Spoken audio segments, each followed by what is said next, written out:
This broadcast on 106.3 ESPN Radio is brought to you locally by Peter Pan Market and Deli, Astoria Ford, Joe's Mobile, the Seaside Outlets, Northwest Lending Group, Classic Community College, Lucky Duct HVAC and Dryer Duct Cleaning, and North Coast Runner Supply. You're tuned in to ESPN Radio on 106.3. Welcome to CMH Field, and we have bragged about perfect fall conditions for a majority of the season, and tonight is not that night. No, it is not. Welcome to CMH Field. I'm Rob Kovach, joined by Bob Wilkie. Under different conditions than we've seen in all of the Astoria Fishermen football games so far, we finally got some Pacific Northwest weather for football here, Bob. Yeah, it was looking real good here about a half hour ago. But yes, it was. Here it comes, and it's going to get heavier. We got a lot of rain coming. Yeah, a lot of rain falling, and it looks like, at least according to the prognosticators, that is the weather radar that I have on my phone.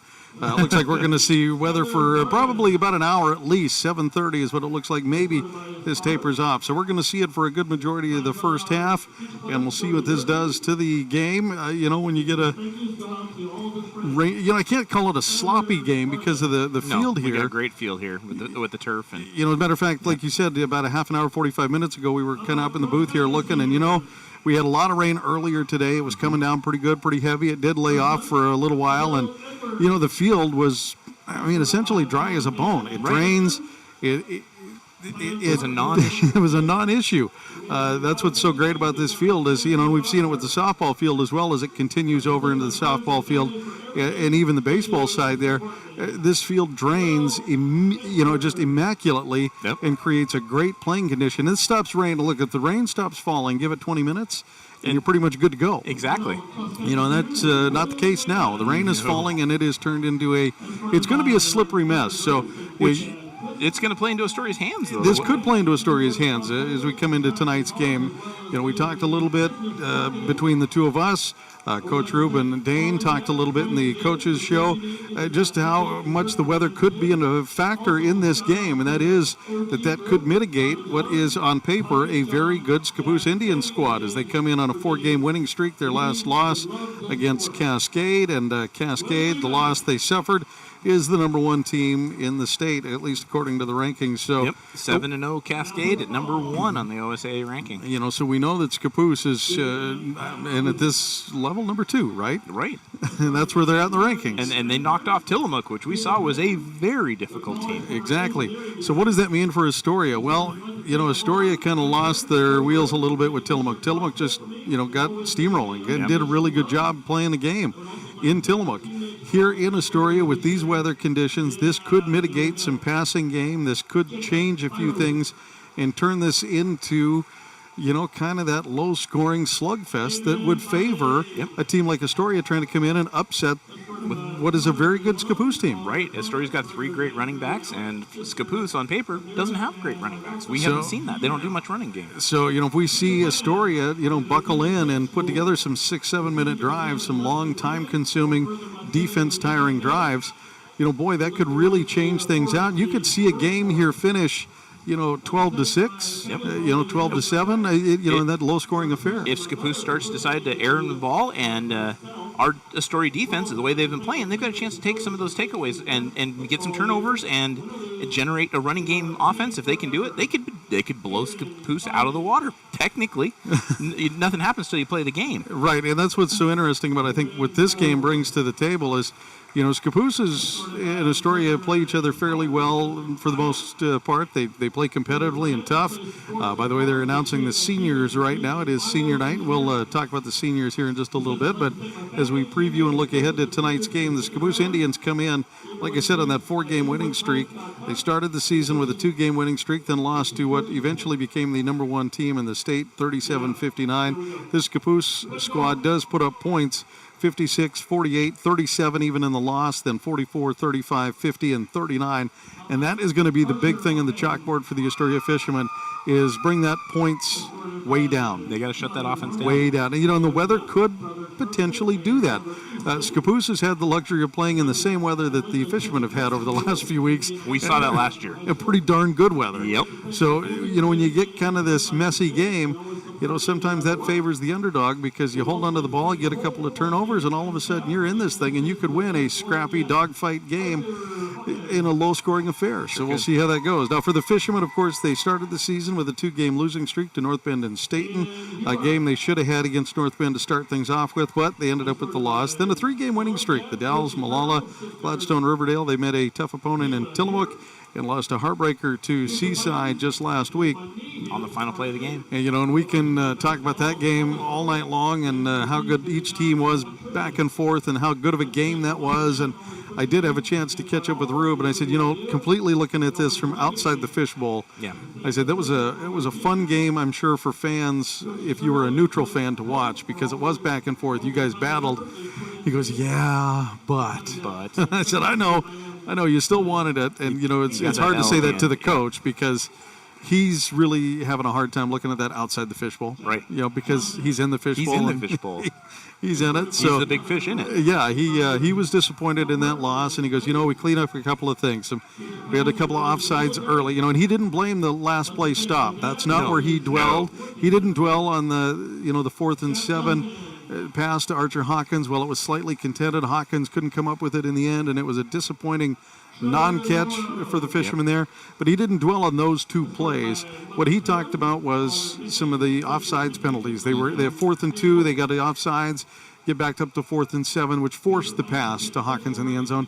If that was 4th and 2, you have the opportunity to run it, get a first down, and you may never score. No. But you control the clock a little more. You'd run another 2 to 3 minutes off the clock, which would have ended the game. You got time to put up a field goal and, force at least a 2-possession we got game. A 1-game win at 1 point. Yeah, right. So, if and when and, all that kind of stuff. If wishes were fishes, the right? Fishermen would be on top. Exactly. But what he did mention was not those 2 big plays, and that's encouraging because what he is looking at is correcting the other mistakes. Right. The offsides penalties, there was a number of them against Seaside that the Fishermen, we talked a little bit about those as being bonehead penalties. Those are the penalties that you can fix and correct. A lineman jumping off sides is just, you can fix those. Sometimes holding, face mask, there's penalties within a game that sometimes just happen within a game, and no matter who you are as a player, whether you're an all-pro, whether you're a Hall of Famer, you're whatever it is from the NFL level to the college level, sometimes you just get caught in a hold, you get caught with a face mask, you get caught doing something. But, defensive encroachment penalties, offsides, those are the penalties that you can, without a doubt, correct because they're all internal. Right. Just pay attention and do the right thing. So those are the things he can fix, and those are the things he's working on as they move forward here against the Indians tonight. It's going to be a good matchup, I think. Weather still raining. We expect that for the next at least hour or so. We'll keep you up to date there. That flag's starting to wiggle a little bit. Yeah, we'll have to be checking in on the World Series throughout tonight's game as well. And we'll, of course, talk about the seniors and all that fun stuff as we get ready to go tonight here at CMH Field. Once again, I'm Rob Kovacs, joined by Bob Wilkie. We're at CMH Field for the Astoria Fighting Fishermen, their last home game of the regular season. And don't forget, you can listen to us on ESPN 106.3. You can also find us on our YouTube channel. Just search for 106.3 ESPN Astoria, and you can dial it in and listen to the live stream right there. We'll be back to celebrate the Astoria Fishermen seniors on the football squad coming up next right here on ESPN 106.3. Hi, I'm Renee, contractor and owner of Lucky Duck LLC. Since 2011, we've provided Clatsop and Pacific counties with professional HVAC duct cleaning and dryer vent system cleaning, residential and commercial customers. Call me, 503-717-2231. Lucky Duck with a T LLC, your HVAC contractors. Clatsop and Pacific counties, residential and commercial, trained and professional technicians. Visit us online, Lucky Duck with a T LLC. Marathon season is just around the corner, so quit running errands and start running for fun with North Coast Runners in Astoria. Stop in for nutrition on the go, info on local running groups, recommendations on where to run on the North Coast, and of course, all the gear you need, including being your Lululemon destination on the coast. Whether you're in Seaside, Napa, Astoria, Warrenton, or anywhere in between, North Coast Runners supports student athletes with available discounts. Check out northcoastrunners.com for more. Lace up and don't stop. Joe's Mobile in Astoria, the home of Mobile Synergy Fuel and Diesel. Also, last-minute groceries, snacks, cold beverages, hunting and fishing licenses, propane, fire...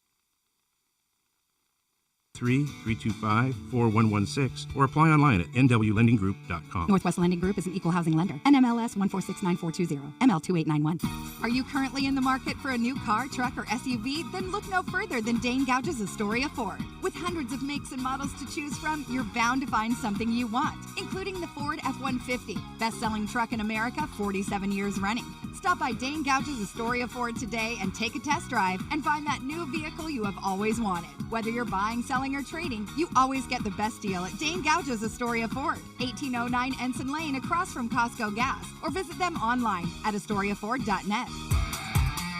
This is ESPN Radio. Back here at CMH Field, and we're just a few short minutes away from kickoff. A little bit of a late start as they celebrate the seniors here at Astoria, and we'll celebrate the seniors as well, the senior football players. They've got quite a slew of them here this year, and it's going to be tough to lose a couple of these characters. It sure is. Got number 0, Quinn Gore, graduating this year. And then number 2, Braden Winterstein, followed up by number 3, Kanan Huber. Number 4, Sawyer Sean.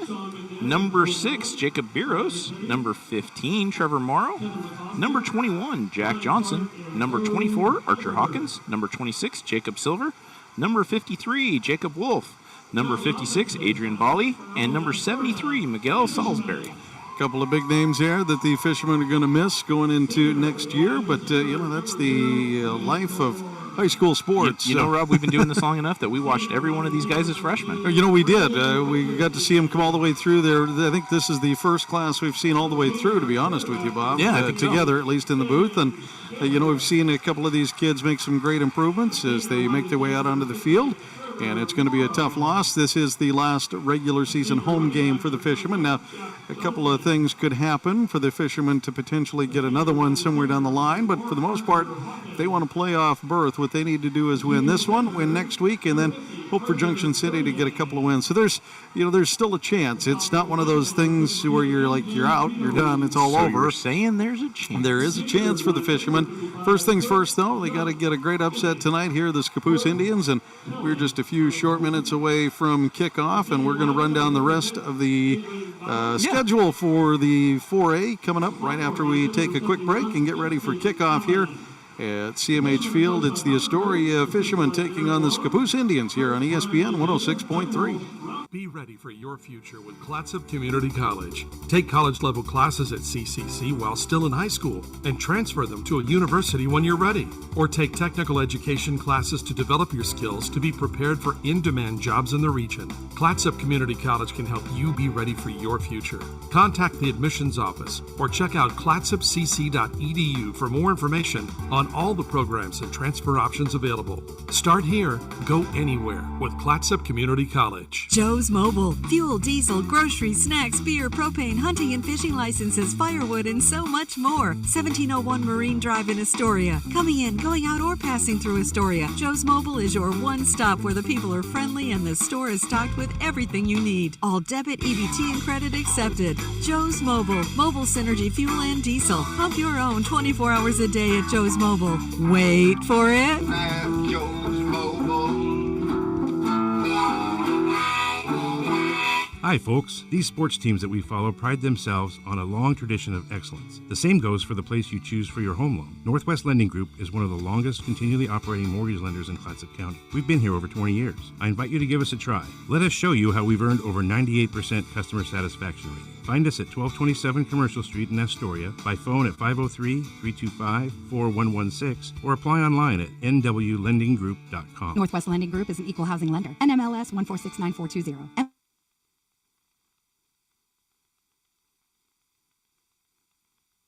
We've provided Clatsop and Pacific counties with professional HVAC duct cleaning and dryer vent system cleaning. Residential and commercial customers, call me 503-717-2231. Lucky Duct with a T, LLC. Your HVAC contractors. Clatsop and Pacific counties. Residential and commercial. Trained and professional technicians. Visit us online. Lucky Duct with a T, LLC. Marathon season is just around the corner, so quit running errands and start running for fun with North Coast Runners in Astoria. Stop in for nutrition on the go, info on local running groups, recommendations on where to run on the North Coast, and of course, all the gear you need, including being your Lululemon destination on the coast. Whether you're in Seaside, Napa, Astoria, Warrenton, or anywhere in between, North Coast Runners supports student athletes with available discounts. Check out northcoastrunners.com for more. Lace up and don't stop.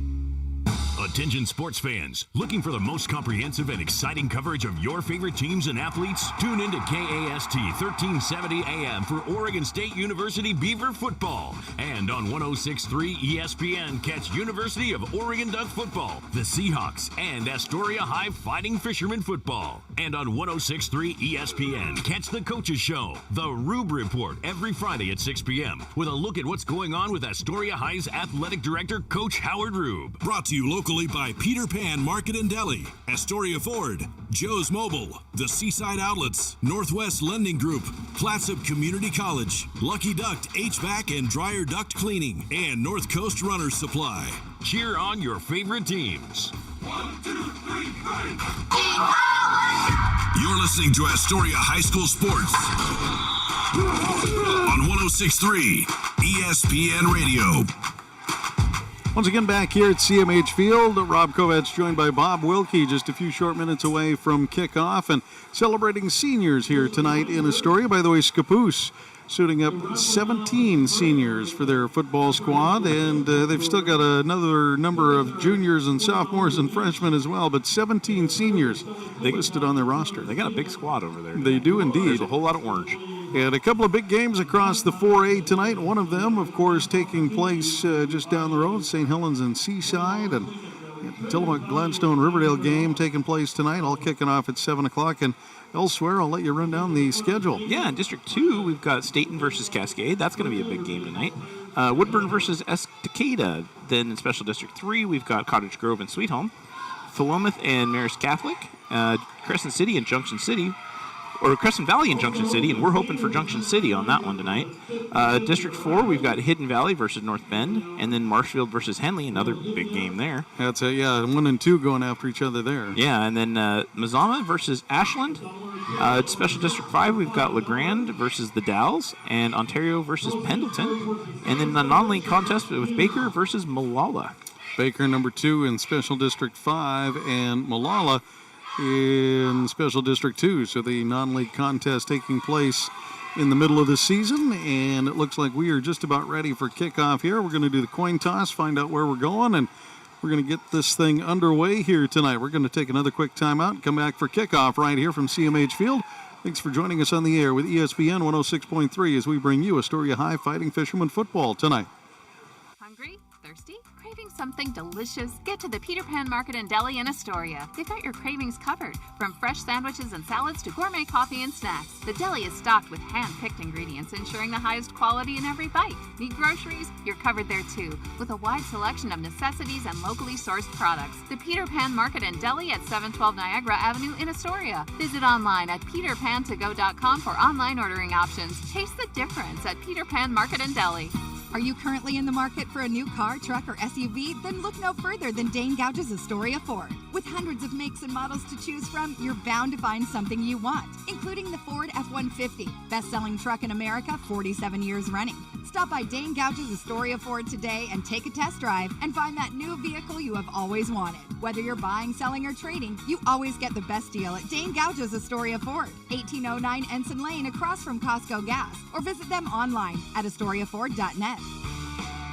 Seaside Outlets, over 100,000 square feet of savings and shopping. Great food for every member of your family, featuring great names in retail like Nike, Eddie Bauer, Pendleton, Bath & Body Works, Rack Room Shoes, Rue 21, and Carter's. And it's all just a few blocks from the beach. Plus, there's no sales tax. Seaside Outlets, 1111 North Roosevelt Highway 101 and 12th Avenue. Visit seasideoutlets.com. This is ESPN Radio on KKOR AM 1230 and 106.3 K2464BV, Astoria, Warrenton, Seaside. This is ESPN Radio. Back here at CMH Field, getting ready for kickoff. Astoria wins the toss. They defer. The Scappoose Indians will receive, and the Fishermen will kick off. The Indians will be moving left to right. The Fishermen will be defending the right end zone as we sit in the press box here at CMH Field. And we are getting some pretty good rain. The wind tapered off just a bit, but it was whipping pretty good a moment ago. So we are expecting some conditions tonight here at CMH Field for sure. We'll see who can hold on to the ball the best here. Yeah, that is going to be big key, as I'm sure both coaches have, pounded home the hold on to the ball mantra in both huddles quite heavily into tonight's game. We're expecting rain for at least another 30-40 minutes here at CMH Field in Astoria. Thanks again for joining us on ESPN 106.3 as Winterstein tees up the ball and kicks off to the Scappoose Indians, set to return for the Indians. Right to left from here. See if I can get some numbers on those two young gentlemen turned sideways. It's going to be a low squibber. Blocker can't handle it and then gets knocked down by his own guy.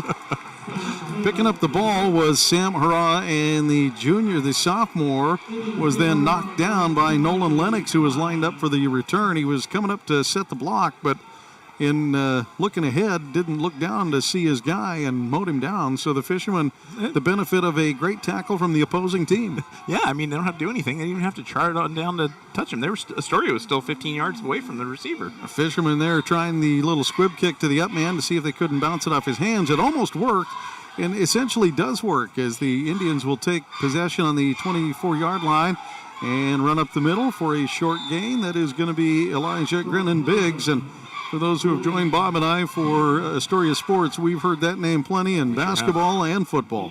Yep, he's a talented boy.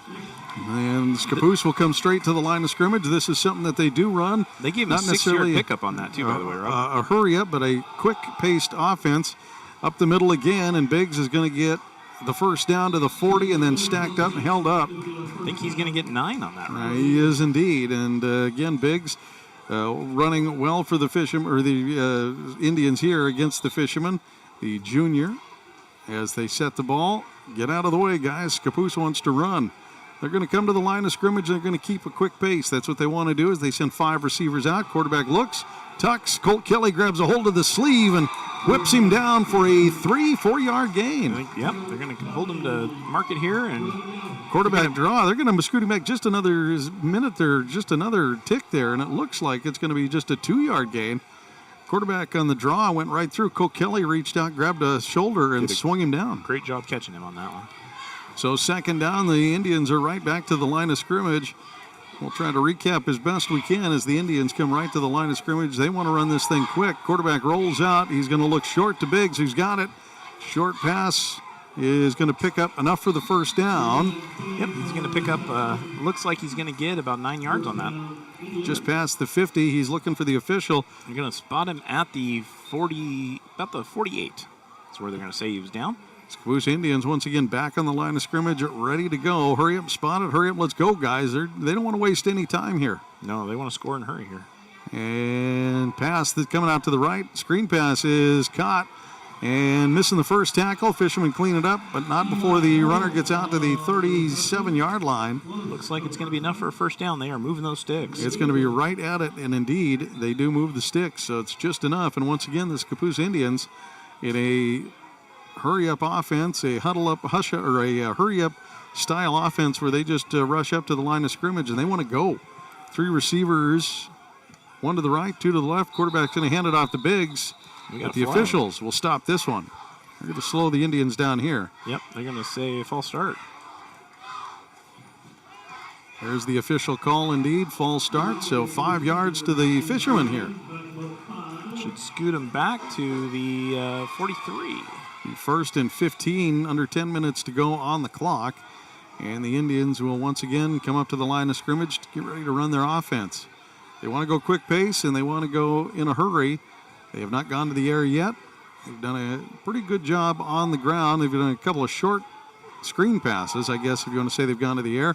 This time Biggs goes around the edge. Ball's on the ground, and the Indians jump on it at the 40-yard line. That ball was just looping out there, and that is exactly what the Fishermen need to have happen. Byros came in there and put his shoulder right on the ball, and that ball squirted out and laid on the turf for what felt like an eternity before. I think it was 73 for the Indians. It was Carter Horoff. It was a slip and slide. There were 2 Astoria and one for Scappoose, and unfortunately Scappoose landed on it first. Lineman was able to get there first. Quarterback's going to roll out to his left. Pressure coming.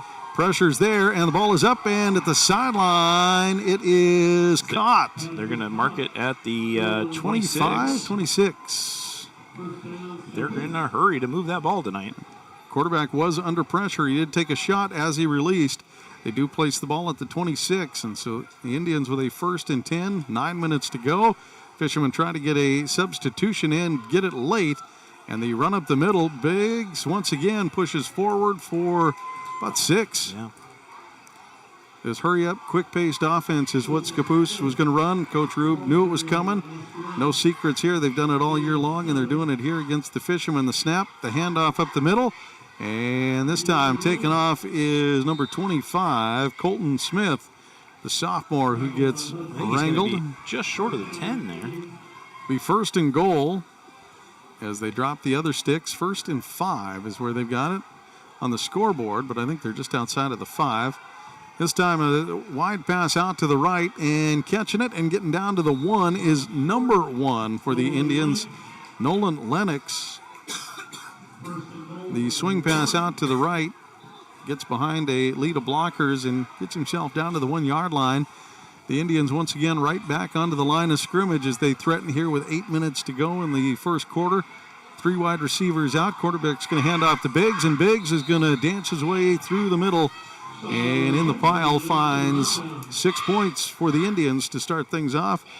They got the opening drive and went down and scored. 7:55 on the clock.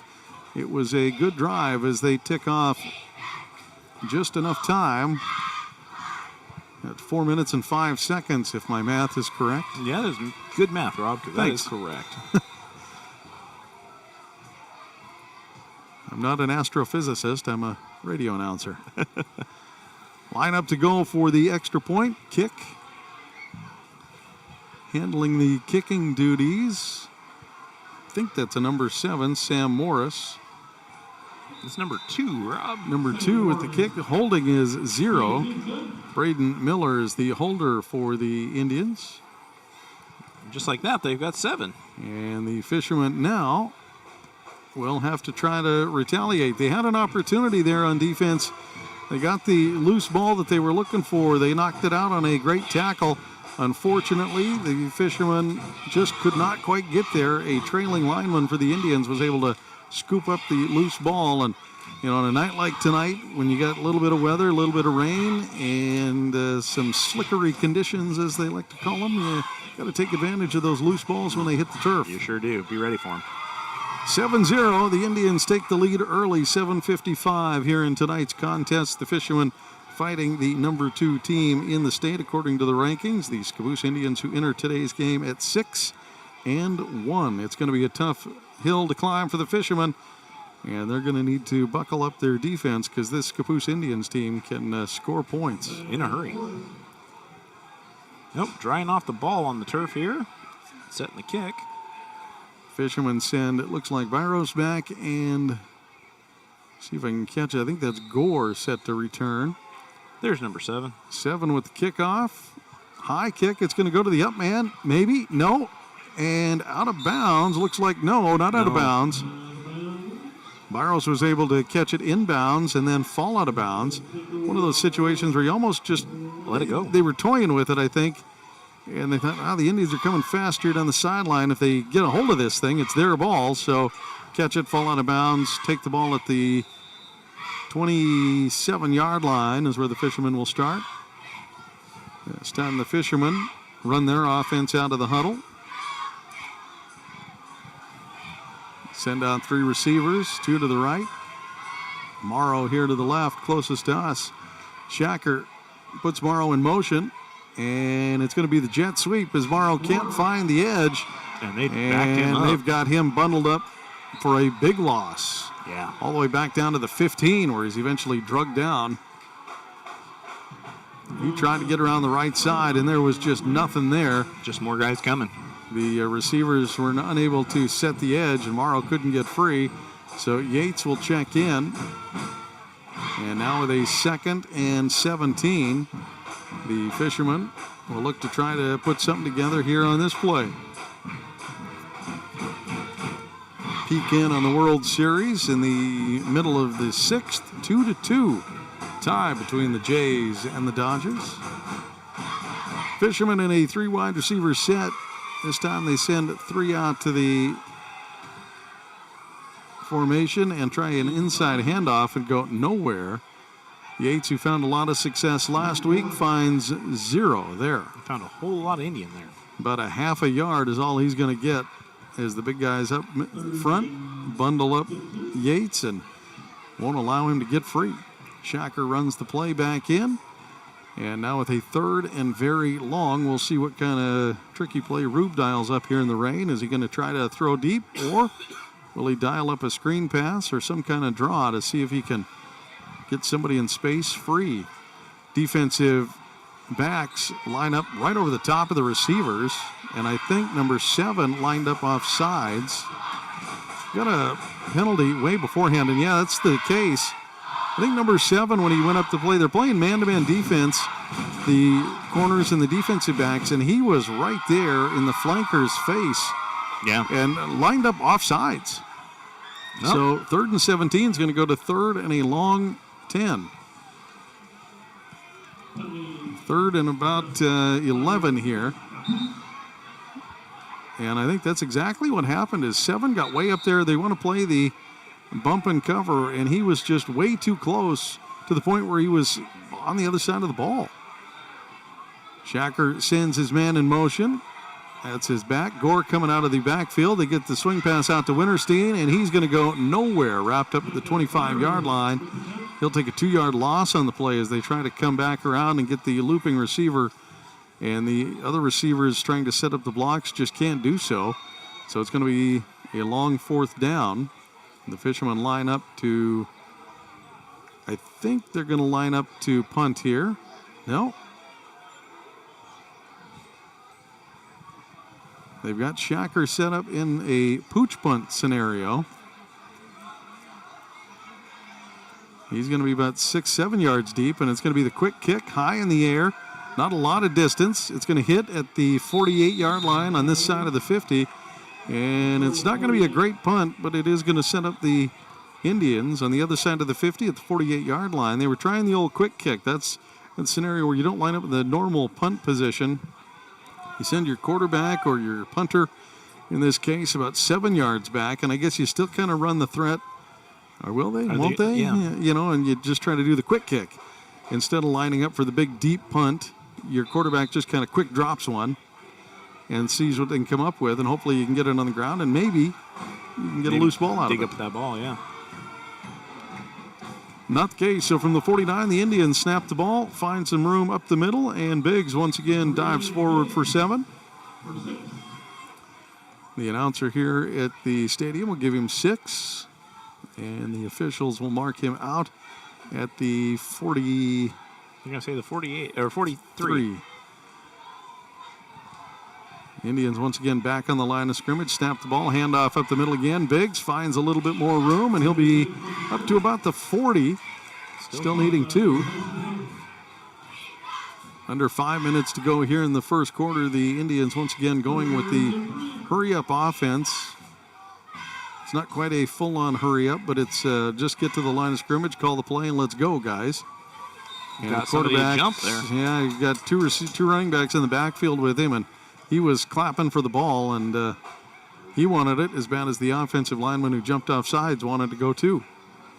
So the Fishermen will get 5 yards back here and make it a 3rd and quite a bit longer. 3rd and 8, it looks like. Rain still coming down. Wind calm. We'll say that. The winds have calmed down drastically when we were just about getting ready to go. They were still doing the coin toss. We had some pretty good whipping winds here. Yeah, the flag was sticking straight out. Man in motion. Indians now have 3 receivers on the left. They're looking that way. They hit the middle pass, and they're going to have enough for the first down, I think. Let's see where they mark him for forward progress. He spun backwards. He did spin backwards, and I think the official is going to end up putting him about a half a yard shy. The fourth and a very short one. Wasn't sure who caught that pass as they run right to the line of scrimmage. This time the Fishermen trying to stop Biggs. They get him tangled up in the backfield for a moment, but he was able to squirt free out of the hands of Arthur Duryea as he came crashing in, and it'll be a 1st and 10 for the Indians. You can see why they put up a lot of points in this style of offense. You are not worried about running the clock. Nope. Pass out to 0. He's going to get tangled up, and it'll be a short gain. Fishermen do a good job of getting out there and cleaning it up. That was Bali out there initially, also Hill to help out, and it'll just be a 2-yard gain. Once again, the Indians send 3 receivers out to the right, wasting no time, getting back to the line of scrimmage, and here we go. Quarterback looking to the right side. They got a receiver at the 30 down to the 25 out of bounds. And catching the pass out there was Trevor Olson from William Kessie. William Kessie, the junior, one of the non-17 seniors on the team. He'll be here next year for the Indians. Handoff up the middle to Biggs. He's found a little space, a stiff arm, and a few extra yards as he gets past Hill and pushes forward for a 1st down for the Indians. I think they're going to mark him right about the 16, 15. I think he's on the other side there at the 14. 14, hey. A little forward progress there as pass out to the right is going to go nowhere.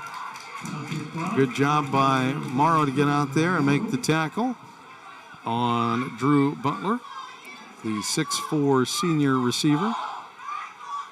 Got a few of those boys that are tall. They do indeed. Short gain of about 2 yards. It'll be an 8-yard gain for a 1st down. They can still get it. Handoff up the middle to Biggs. Shakes the first tackle. Gets free. Gets spun down and drugged down at the 2. He is a tough one to bring down, running hard here already in this one. 2:35 in the first quarter. Indians lead this one 7-0 and threaten now on the almost goal line as they line up. Quarterback gets the call. Kessie hands it off to Biggs, and no, keeps it himself. Quarterback keeper, and it's a good thing he did. Biggs got his feet tangled up, and so it is Kessie who runs in. The quarterback keeper, number 10, puts 6 on the board for the Indians.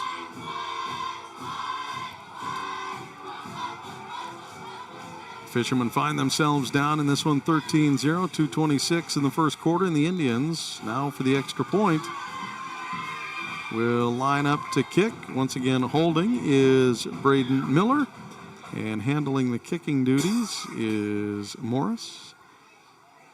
Here comes the snap. Snap a little high. It is down. It is a good kick. And so 14-0, 2:26 to go. The Fishermen will get the ball back and will try to put together an offensive drive. They were stymied in their first one. They were unable to get any yards at all, getting pushed back on a couple of plays. They were able to get a few extra yards due to a penalty, but the Indians' defense did not relinquish very many yards at all. No, Astoria had the ball for about a minute and a half, and then it took them, Scappoose, when they got it back, took them 3 minutes to march it on in and put another 7 on. Scappoose definitely controlling the time of possession early in this one with 2:26 in the first quarter. They've had it for most of it, and they're running that hurry-up offense, and it's kind of that hurry-up but not so bad that they're, pressing it. Yeah. They'll slow it down on the line of scrimmage and get the play call right, but they're right back to the line of scrimmage, no huddle, and just ready to go. Yeah. Wasting no time. And seems to be working for them. Works for them all year, it looks like, as they put up quite a few points already this season. It's like number 46 kicking this time. And it is a kickoff to the return man. I believe that is... Have to see who comes out of the pile with that. 24. I thought that was Hawkins with the 21, return. I'm sorry. Johnson. Jack Johnson with the return duties as the Fishermen wear the black pants and the purple tops and the gold helmets. The Scappoose Indians in their Halloween orange pants or tangerine orange pants or Buccaneer orange pants. I'm not sure what orange that is, to be honest with you. I can get that answer for you, Rob. White tops and orange helmets. They've all got a color, right? They've all got a official designation for the color. Let me pull that up for you. Beaver Orange. Beaver Orange is what they're going with. They're Okay. going to call that one Beaver Orange. Okay. That's not very descriptive. No, it is not. Well, I mean, it is if you've I guess been down for to Beavers Corvallis before. Fishermen with the ball, 2 receivers out. He's going to go under center, the quarterback, with a stack formation, I formation, and Yates will plow forward for a couple. A good-looking run. Unfortunately, they wrapped up his ankles and weren't going to let go. No, and that's not a formation the Fishermen run very much. They don't typically go in the I formation under center. No. We'll see if Coach Rube sticks with it. He will for this next play. So under center, 2 wide receivers. Got a flanker and a tight end and a fullback and a running back. And the handoff is to the deep back. The halfback is going to get it to about the 40-yard line. Judging by the official where he walks in, they'll get some forward progress as Yates gets another few yards, and it'll be 3rd and 5. If you're going to run that kind of offense, you need more than 2. You need the old 2.5 to 3 yards and a cloud of dust. And it works for a lot of offenses. It can be done. It can be done effectively. But if you're not getting 3.5 yards a carry, it's going to make it a hard one to keep going. Hey, Rob, I don't know if you noticed, that rain stopped. It did for a little bit. Yeah, about 10 minutes early. We'll take it. Fishermen line up this time with 4 wide receivers, 2 to either side. In motion is Gore. The quick slant is off the hands of Winterstein. If he would have been able to snatch that one in, it was a first down and a little extra. A little slick, possibly just bobbled off of his hands. The Fishermen send in what looks like is going to be a line change. Quite a few substitutions, 4 to 5, and Gore scoots back in what looks like is going to be a punt situation with 56 seconds left on the clock. Here in the first quarter, Scappoose Indians scoring on their 2 drives, owning the lead at 14-0. Quinn Gore lines up to punt. He has the snap, rotates, and a nice tight spiral is going to go up and bounce at about the 34 and trickle back. They'll let it. The Fishermen will down it at the 21-yard line. Good punt by Quinn Gore as he is able to get a nice kick off and make something unhandleable by the return man. And a nice roll, too. 45 seconds on the clock, and the Indians will take over at the 21-yard line. They'll have 89 yards to go, or 79 yards to go. Again, not an astrophysicist, just a radio announcer. Well, we watched him do 75 here a few minutes ago. So my old math teacher, Mr. Wayne DeRocher, would be just looking at me shaking his head right now. And fakes the handoff, and then out to the edge here, trying to get some yards, and wrapped up and taken out of bounds by Morrow. Good job for the Fishermen to string it out. Yeah, keeps him to about 1 yard pickup on that. He tried to fake the up handoff and ended up with a pitch out to the right, but Morrow was right there. They're going to get a short gain, but relinquishing a yard on that play isn't the worst thing in the world for the Fishermen. They were there to handle it. They had it covered up. And now with the sprint offense, man in motion, 3 receivers out to the right. High snap is handled out to the receiver, and it gave Gore a chance to get out there and make some noise. And his teammate came up to help with the tackle. So Gore and I think Winterstein? I think that is Winterstein. Byros, it looks like number 6 out there to handle it. So the 2 of them come together, and that'll do it for the quarter. So the Indians and Fishermen battle here at CMH Field with the Indians holding a 14-0 lead, and we'll be back for the second quarter coming up in just moments right here on ESPN 106.3. Are you currently in the market for a new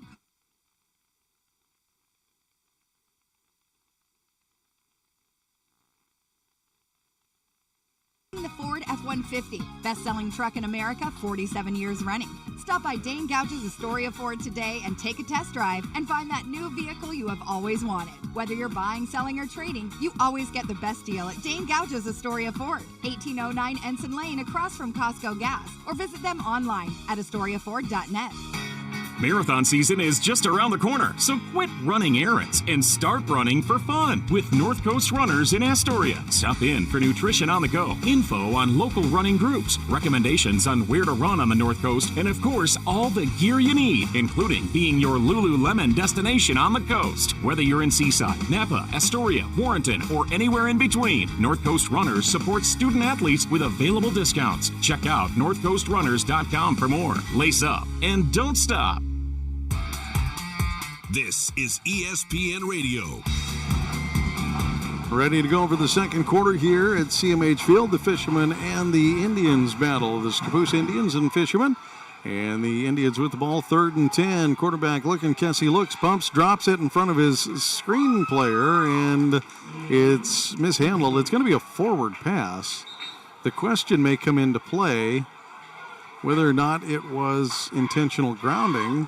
The ball got hit as he went back to throw it. So he did not get it back to the line of scrimmage, and there's not much fight here. Ruba is talking to the official about that. And I think that's the call he's making to the official is he didn't get it back to the line of scrimmage. That should be intentional grounding, even if you throw it at the feet of the screen player. You know, a lot of times you'll see a quarterback do that because they see that their guy's going to get blown up. Right. And so rather than set him up for a big shot, they'll just throw it at his feet and say, look, we lost this one. Not sure what there, but Rube relinquishes, and the Indians will punt. They've got the snap. Kick is a low over the top, and it's going to get a good roll. Fisherman will pick it up and getting chopped down right at about the 49-yard line is Byros. And the Fishermen will start at about midfield. It's the best position they've had the ball in. It is so far, and taking a look, by the way, at baseball, Blue Jays now leading 3-2 in the bottom of 6.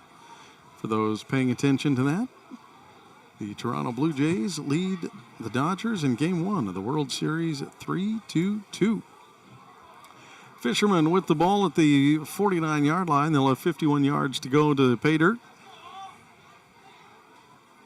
And Rube's still trying to make the case on why that wasn't intentional grounding. And I think the official there gives him the definitive answer that his arm was hit moving forward. So they're going to say it's not intentional grounding because his arm was hit. Yeah. Fishermen line up. Shacker with Johnson in the backfield with him. Moves him off to his right hip. Puts a man in motion. Fakes the handoff and goes deep. And tipped away. Great defense by Nolan Lennox on defense to tip it away from Winterstein. He was in perfect position, and that would have taken an absolutely phenomenal throw as Shacker tried to drop one in the bucket on the right sideline. Good defense there. Gets his hand up, head around. No PI, and just a good play by the offense and defense. A little better by the defense that go around. 14-0, 11:45. We're in the second quarter. The Fishermen huddle up. And there's a little change of pace when the Fishermen get the ball. They're willing to huddle, call the play, and get it right. The Indians, on the other hand, are running and gunning. Shacker in the backfield puts Gore in motion. They get the snap, the handoff. No, we're going to get, I think, illegal procedure here. He moved his running back. And then they're going to call it a false start and then try to get a man in motion. And I think they didn't let one set before the other started, and they're going to get that false start penalty. I didn't see if they called a number, if it was on a lineman or not. But nonetheless, the Fishermen backed themselves up for a 2nd and 15. Winterstein lines up out here to the right with us, and on the other side, the other two receivers, Gore and handoff goes up the middle to Yates, who will get a couple of the yards back up to the 46-yard line. Fishermen knew it was going to be a tough battle against the Scappoose Indians, and all you can do is fight every play, control the ball, and try to take advantage of turnovers. The Fishermen able to come away with a stop on defense, and it would be a huge momentum swing if they can come away with something in this drive. Yeah, if they can get something happening. Fishermen now send receivers out to the left, one to the right. That's Winterstein here on the right side. Shacker's going to roll out the other way to the strong side. He's got his receiver and overthrows him. It was going to be a short pass as Gore was coming back to him. Couldn't connect, and so instead They're going to go, looks like the punt team's coming on. I think I had that inaccurately called as a second down, but it is 4th and 12 here. I think the sticks or somebody didn't quite change that down marker quick enough. So from a 4th and 12, the Fishermen will punt. They got Quinn Gore out back there in the backfield for the punting duty. They lose 2 yards on the drive. They had good field position, but couldn't do anything with it. Gore has it, rotates the ball, and drops a nice punt. It's got a good spin. It's going to bounce at the 20 and go out of bounds just about right there. It is one of those things that punters do take pride in as they perfect their craft, and that is to get the awkward, weird spins, the backward spins, the knuckleballs, the side spins. It's quite entertaining if you want to get into that a little bit to see what some of the punters are doing to come away with different ways to the return man to deal with the catching the ball or guessing where it might bounce or what it might do. The punters have really kind of created a little niche for themselves. 4 wide receivers out, a handoff up the middle. Biggs is going to drag a couple of Fishermen up to the 24-yard line.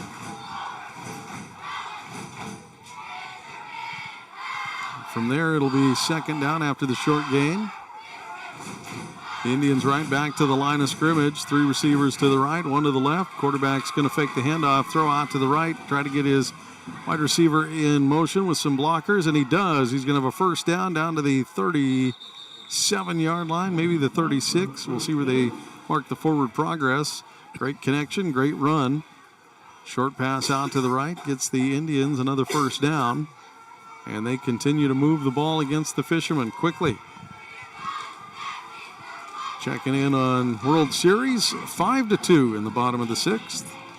The Toronto Blue Jays with the bases loaded and just 1 out. Still threatening. Trying to blow this one wide open here in the later stages of the game. Indians get stopped. No gain. And now they wait for the call from the sideline. This is the longest they've taken to call a play or to get something on the field. 2 receivers to either side for the quarterback, Kessie. He calls for it. Long snap count. Calls for it again. Fishermen back off the blitz. This time they send it. Hill blows up the quarterback, but he pitches. Great job. And at the 50-yard line, Biggs is going to run out of bounds, but a little laundry on the field there, Bob. Number 13 had a death grip on one of the players of Astoria, and I believe that's going to go backwards. Dexter Olson, I think, is going to be the guilty party for the Indians. I didn't see who he had wrapped up, but I think this first down may result in a few yards the other way as the Indians do start scooting back. There's the official hold penalty. So the Fishermen get bailed out with a hold there. Great job by Hill to come through and blow the quarterback up, but a great job by the quarterback, Kessie, to pitch at the very last moment. That is exactly the idea, that you try to suck in the linebacker or the defensive end and you make them commit 100%, and then you throw the ball out to the pitch man, and that's exactly what the quarterback did. He waited till the last second. Hill was fully committed into laying out the quarterback, and the quarterback just flicked the ball out to his open pitch man and get some green grass. They didn't need the hold, but they got it. High snap is down. Pass is out. And the big, tall receiver is going to find some space. That is Eli Holm, the 6'5 junior. Jeez. He's going to get all the way up to the, the 49 or the 48 of Astoria. Looks like they're going to spot it. Just touching the 49. Between the 50 and 49. So on the other side of the 50, the Indians have the possession of the ball and are on the move again. Snap handoff up the middle, finding some space, some big space, and breaking a tackle at the 35, down to the 20, to the 25. All the way inside the 10. Gore whips him out of bounds just inside the 10, I think. Oh, no, I think he's going to say he stepped out about the 12. Gore initiated contact right about then, and that may have been where he stuck his foot out. As we both tend to lean out the window here to see what happens. In the big swing when they run it up 40 yards. Oh, great job by Astoria to wrap up that running back and stop him for no gain. And trying to, once again, they just run right up to the line of scrimmage and goal. And they did, and the Fishermen were right there to get a no-gain stop. 2nd and 10. For Astoria, that was number 55. Colt Kelly. Colt Kelly. Blowing through and making some noise. Snap, handoff. It's going to go down to the right. Fishermen cut it back inside and do a good job of trailing with the rest of the defense. They're going to hold him to about a 2-yard gain on that play. See where they spot it. I believe for the Fishermen, that was Adrian Bawley turning him back in to the rest of his teammates. Yeah, great stop. It's exactly what you're supposed to do in the end. Don't give up the edge, and he didn't. 3rd and 9. They kept him to 1 yard. 7:30 in the second quarter. Scappoose Indians moving a few people around. 3 receivers out, 2 to the left. Quarterback hands off to Biggs up the middle. Biggs finds a little space, finds the linebackers, but not after a good gain down to the 4-3. It's going to be close to the first down. Looks like they're going to put the 4th down marker on and call it 4th and 2. Indians will line up. Hand off to Biggs up the middle. No, quarterback keeps it and gets hung up and he's in. Gets tackled into the end zone. And Kessie is going to score the points, as I believe that was Adrian Bawley coming in to get the hit on him, but he hit him from behind and forced him to fall forward into the end zone. And so the Indians will go up 20-0 here with 6:52 in the second quarter. Great offensive try for Astoria there. They thought they had him. They had a stop there for a minute, but Kessie fought his way into the end zone as Bawley gets the tackle but pushes him forward on the down. And for the extra point, it is up and no good. Pushed off to the right just a bit, and so the Fishermen dodge a bullet there, and it stays a 20-0 ball game here at CMH Field. The Fishermen will need to try to rally. The rain has let off, and the wind's still not kicking up. So it is a comfortable evening, and I would dare to say that field, well, not maybe dry, is probably not much of an issue. No, it's drier. It's not shiny like it was, and that's a technical term for us, Rob. That's how we're going to judge it tonight. Bottom of 6. Toronto now up 9-2. They blew it open. It's 5-2. They got the 4 across, and you can watch the highlights to find out how it happened. But Toronto leads 9-2, stunning the Dodgers in Game 1 of the World Series. Fishermen line up to return. Looks like Jack Johnson, and it is that 6? I believe that is 6. Byros out there to return. That's a long ways away for these old eyes. The kick is up, and it's going to be handled by Gore. Gore gets it, collects it, gets behind his wedge, and he's going to find some space and get a nice return all the way up to the 47-yard line. Those old eyes cheated on you there, Rob. I believe that was Jack Johnson. Or Jack Johnson, excuse me, with the return.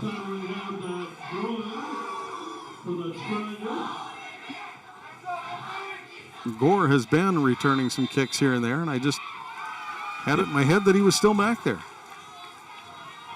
So 6:44, the Fishermen have the ball at the 48-yard line. A good return by Johnson as he was able to get into the wedge and then force his way forward after a little contact. Winterstein will come out to the right. He's going to swap with Gore. Gore will be the right side wide receiver. Winterstein will go to the opposite side, and the Fishermen line up under center in the I formation. Shacker's got it. He comes back and looks. He's looking for Gore deep. He's got him on the sideline at the 35-yard line. What a great throw by Shacker as he threw it right up and over the shoulder. The defender was right there, and I'll be perfectly honest with you, Bob. That was a good offensive play and a good defensive play, and this time the offense won. Exactly. A beautiful catch by Gore. It just right over the shoulder into his hands and brought it in and stayed in bounds. And Shacker just laid it up nice and easy up over the defender and into his arms. It was a great throw. And they call him out of bounds at the 36-yard line, so it's 1st and 10 from there for the Fishermen. Big first down. The Fishermen would love to get something out of this drive. 6:39 to go in the I formation once again. They turn and hand off up the middle to Yates. Yates makes a little contact and fights through it down to the 30. He's going to give him 5 yards after contact. Got a little contact in there, got spun sideways and was able to keep his feet churning and churned out another 5 yards on the ground. The Fishermen and Scappoose Indians battling here in the second quarter. 6:10 to go. The Fishermen huddle up and come back out in the I formation under center. Handing off up the middle is Yates. Once again following his fullback. He won't get far, but he'll get a couple up to maybe the 30. It's going to be a 3rd and about 3 to 4. 4 to be more comfortable. 3.5 maybe.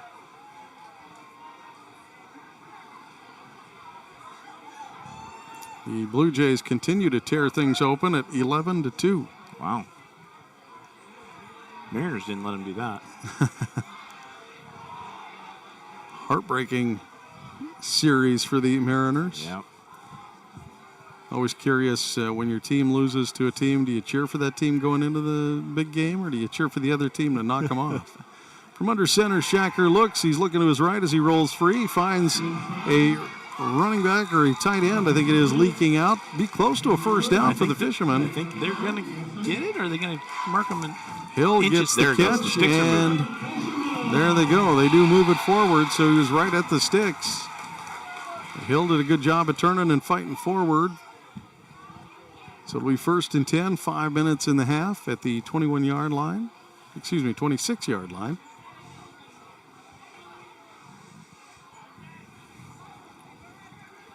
Clock continues to roll. The Fishermen continuing in the I formation. It's worked on this drive so far. This is the most yards they've gotten out of a formation yet. They're going to stay in it. Shacker almost dropped the handoff, but gets it off to Yates, who gets stacked up for a 2-yard gain. Taking them longer to untangle everybody than it did to run the play. That's what happens out of that I formation. It's the A, B gap, C gap, maybe D gap. You know, you're just running just right off the tackles and centers, and you're trying not to get too far outside, and so you end up sometimes in a little bit of a pile up in there.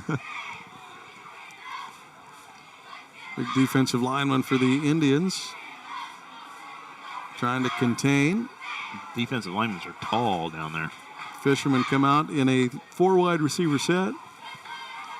Put Gore in motion. Shacker's going to keep it up the middle and get buried. They read that one. Yes, they did. They did not bite on Gore. And the defensive end came crashing in and handled Shacker. The tackle was from Eli Holm. And it'll bring up a 3rd and about 9 for the Fishermen as they lose a half a yard. And the Fishermen now with 3:30 here in the half. Facing a 3rd and 8.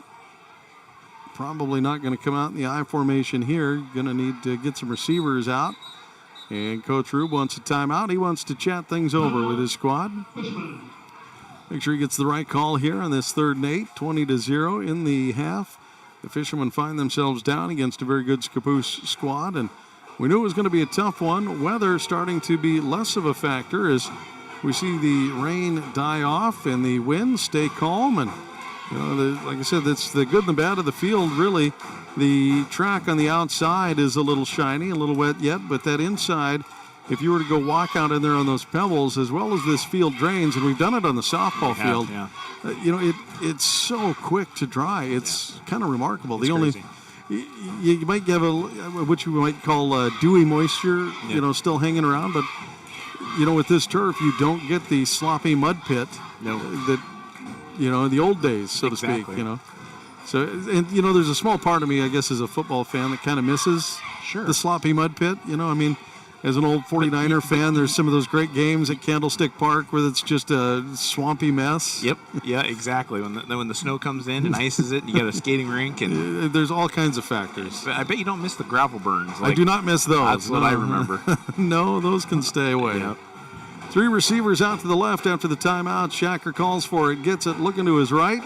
He misses the receiver, tries to throw it up, tipped away out of bounds, and the Indians will hold on 4th to a 4th down. It'll be 4th and 9 now for the Fishermen. Shacker was trying to find his wide receiver, but unfortunately could not get separation. Might have been able to connect on the short route, but it would have been about a 1-yard gain. Yeah. Mark it at the 26.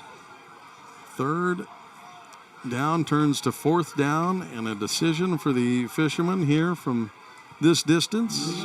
They choose to go for it. Shacker lines up with nobody in the backfield to help.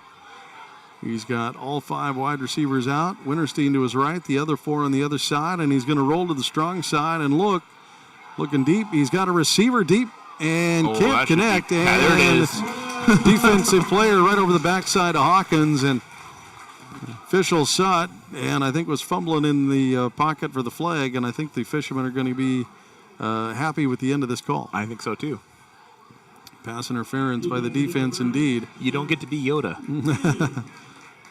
No, Hawkins was rolling that way with Shacker, and they were trying to find that fade to the corner, and Hawkins had a step, and the defensive back just kind of jumped on his back too early. Climbed him on up him. Yep. Made contact too early, so it'll be 1st and 10 for the Fishermen. And they're going to march this off first. Even if it wasn't enough to get past the sticks, it's a automatic 1st down style penalty. So it's a 15-yard penalty, not a spot foul in the end zone, which is one rule I'd like to see the NFL change. I don't like the spot foul on the pass interference. I hear you there.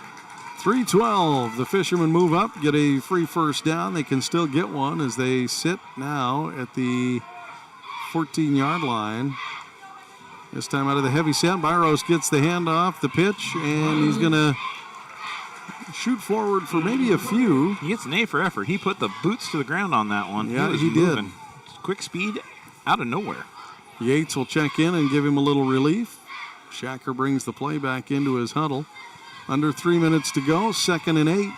Fishermen trying to fight back and get something on the board before the end of the half as the Indians lead this one 20-0. This time they go once again out of the heavy set. 3 running backs and Shacker under center. Hands to Yates. Yates follows the crowd, and he'll be down to about the 6, maybe the 5. And bring up a 3rd and about 4. I thought they had it marked at the 4.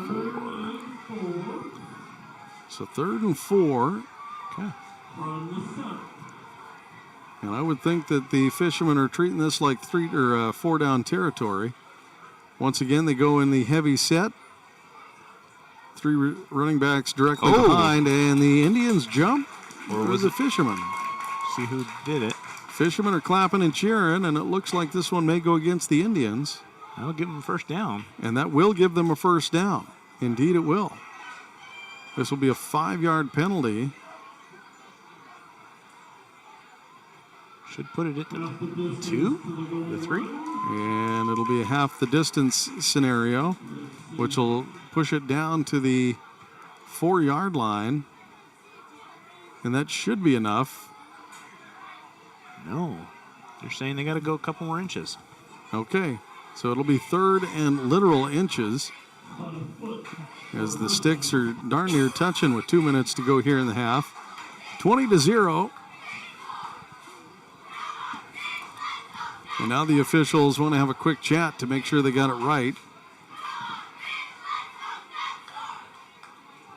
Is it half the distance or the full 5? And if the half the distance is good enough for the 1st down. Yeah, if it should have been 3.5 yards, which would have put it a foot over where the mark was. They don't seem to be changing anything, so 3rd and literal inches. They'll be able to pick up the 1st down and not score here. The officials verify it. So here we go. Clock moves.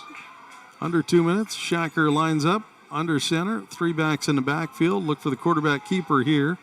And indeed, that's what they go with. And I think they're going to be in. And Shacker may have pushed forward far enough. No, okay. Looks like the umpires on the side are coming in just shy.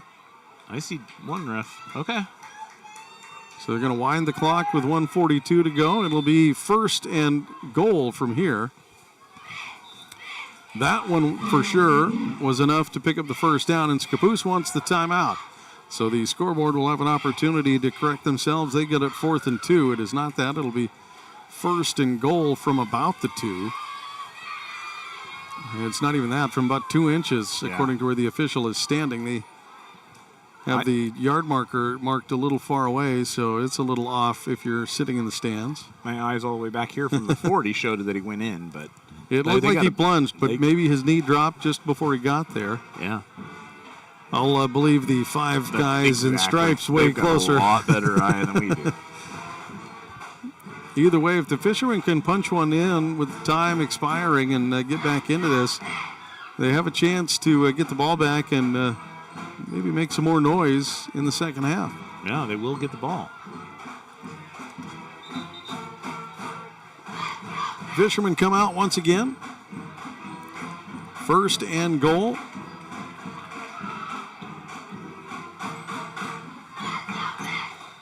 And the Indians will line up on defense, looking to plug up the gaps on the inside.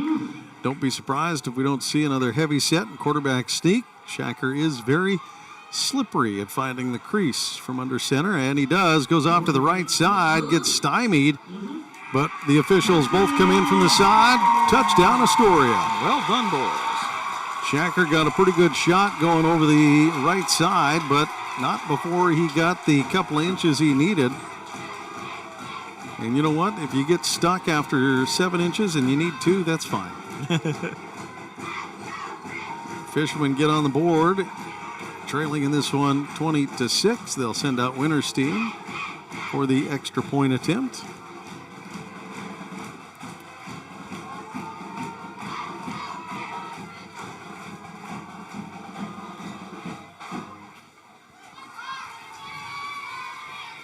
And the kick is up and good from Winterstein.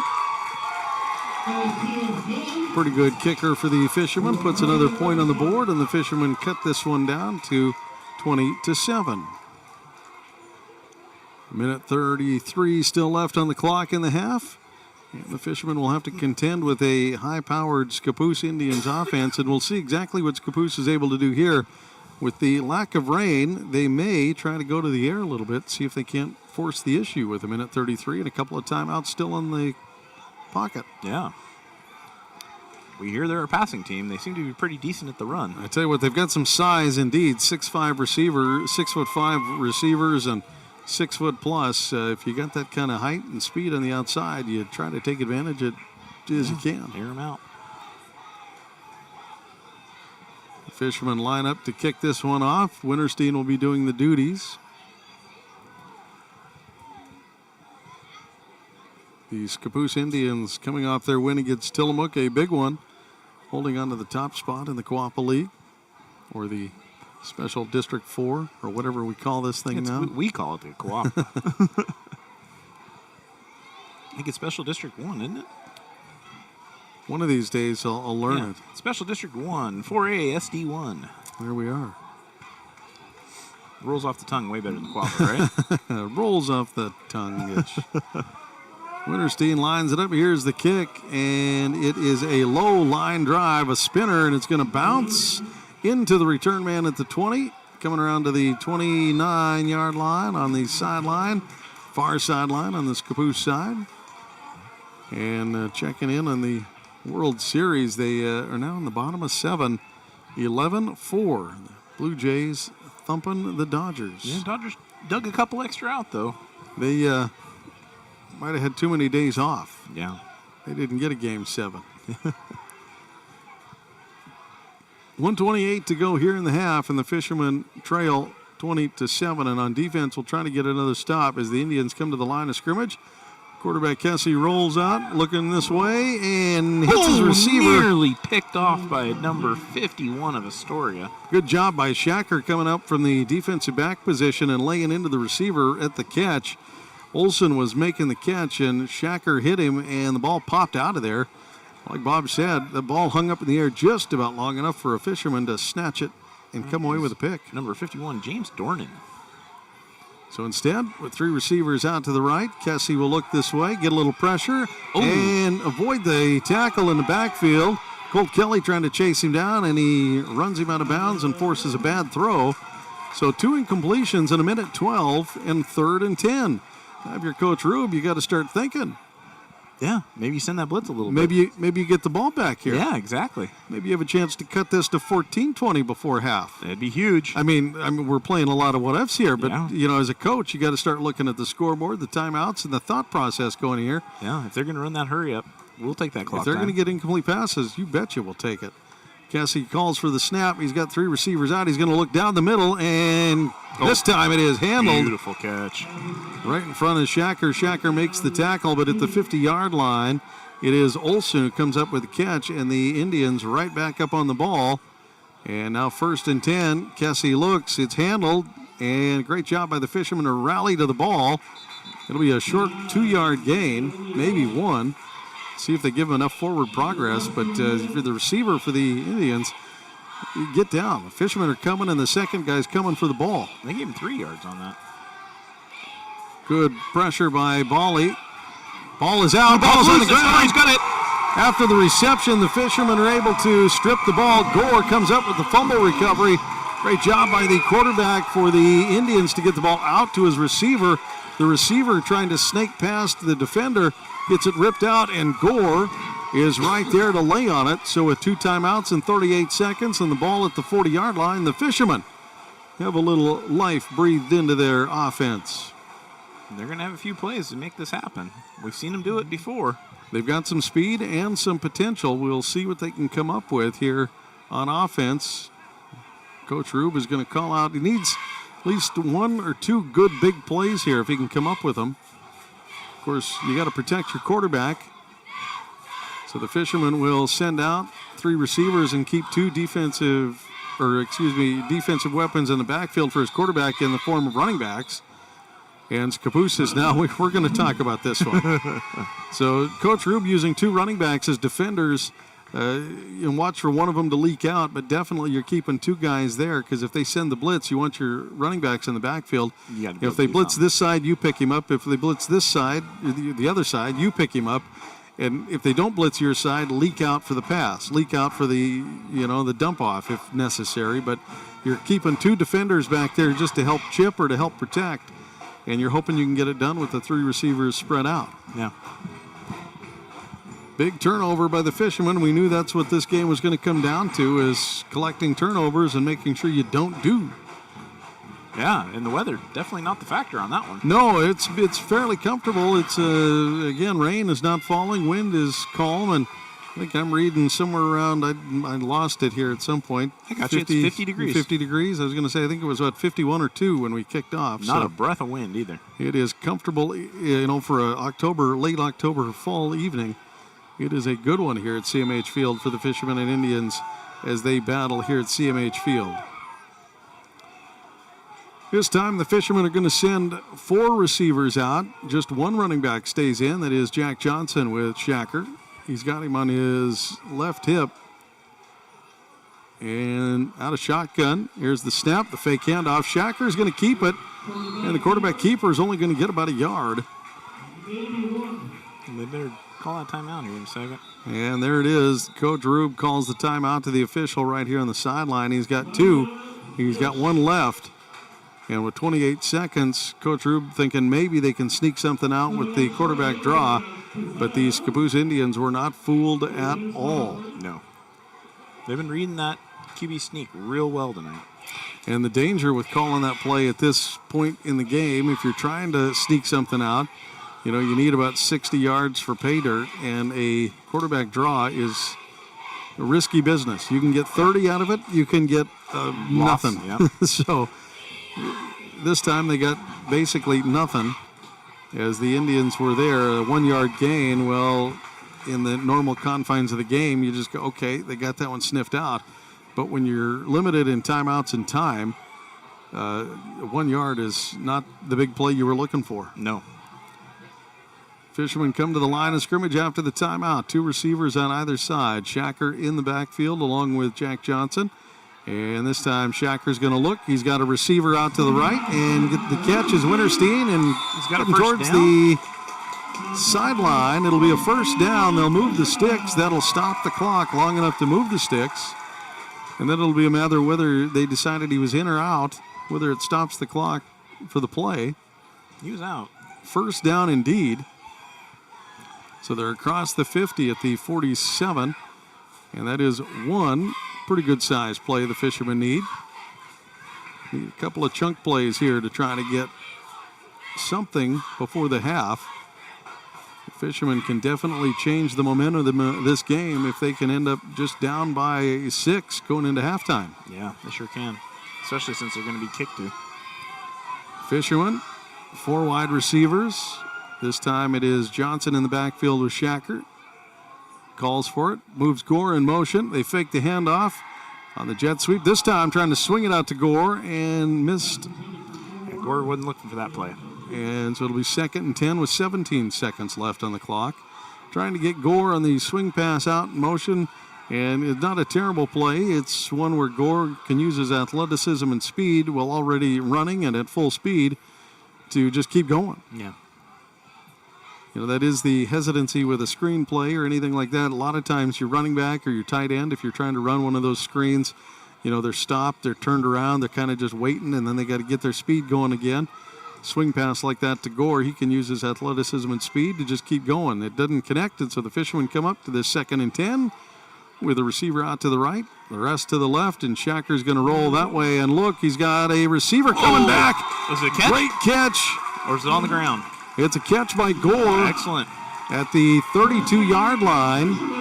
And because he slid down and he's down in high school ball, you can't get back up and run with it.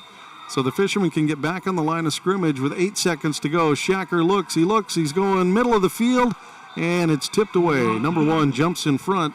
Nolan Lennox jumped in front of Gore on that one. So with 3 seconds to go, it'll be 2nd and Hail Mary, basically. Yeah. Not going to put a field goal through that one.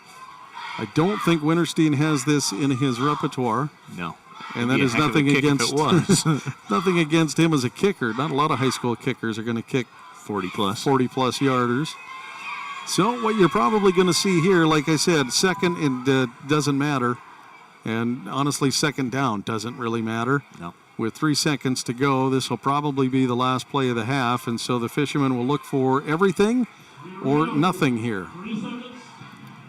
Shacker in the backfield keeps Johnson with him, this time on his right hip, and he's got 3 receivers out to his right.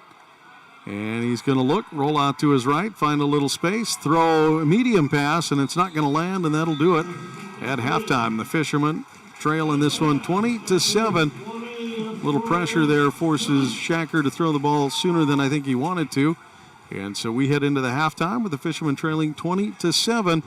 And we'll be back in just moments. Thanks for tuning in right here on ESPN 106.3. And don't forget, you can also listen live on our YouTube channel. Make sure you find us at 106.3 ESPN Astoria.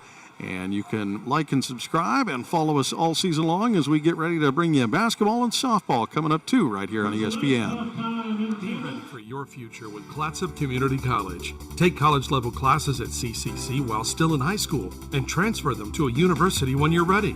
Or take technical education classes to develop your skills to be prepared for in-demand jobs in the region. Clatsop Community College can help you be ready for your future. Contact the admissions office or check out clatsopcc.edu for more information on all the programs and transfer options available. Start here, go anywhere with Clatsop Community College. Are you currently in the market for a new car, truck, or SUV? Then look no further than Dane Gouge's Astoria Ford. With hundreds of makes and models to choose from, you're bound to find something you want, including the Ford F-150, best-selling truck in America, 47 years running. Stop by Dane Gouge's Astoria Ford today and take a test drive and find that new vehicle you have always wanted. Whether you're buying, selling, or trading, you always get the best deal at Dane Gouge's Astoria Ford, 1809 Ensign Lane across from Costco Gas, or visit them online at AstoriaFord.net. Marathon season is just around the corner, so quit running errands and start running for fun with North Coast Runners in Astoria. Stop in for nutrition on the go, info on local running groups, recommendations on where to run on the North Coast, and of course, all the gear you need, including being your Lululemon destination on the coast. Whether you're in Seaside, Napa, Astoria, Warrenton, or anywhere in between, North Coast Runners supports student athletes with available discounts. Check out northcoastrunners.com for more. Lace up and don't stop.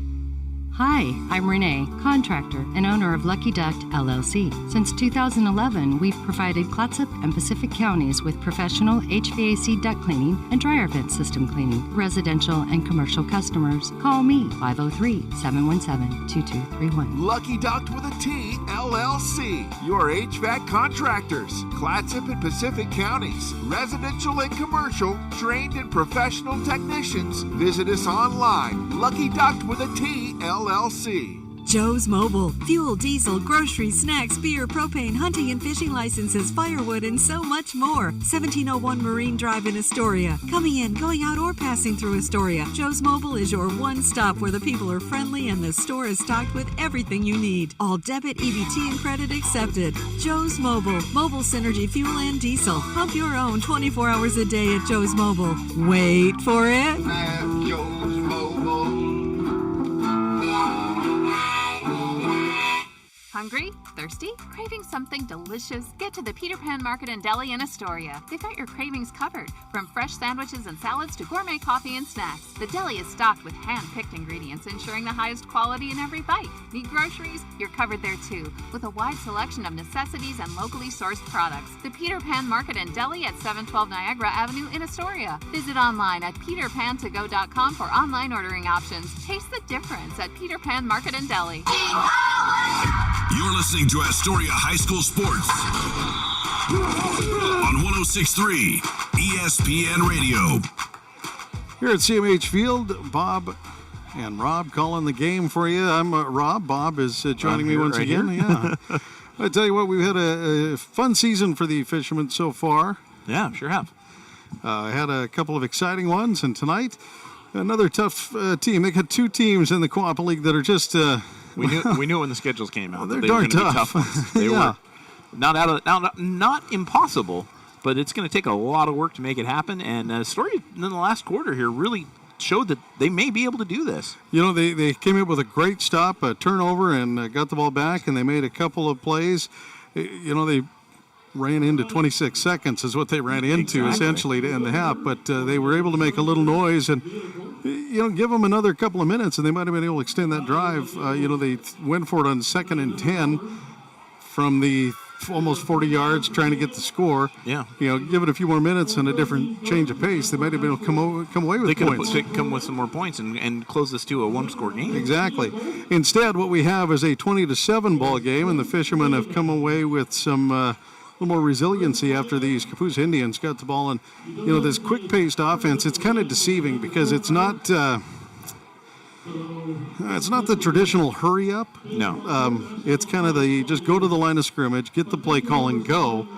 More than the, you know, hustle. It's just kind of that we're not going to make substitutions and waste time. Now, of course, that makes it extremely difficult for Astoria because they don't have time to make the substitutions either. The defensive substitutions get really tough. And, you know, well, what kind of substitutions do you need to make? Well, you know, there's certain things that happen.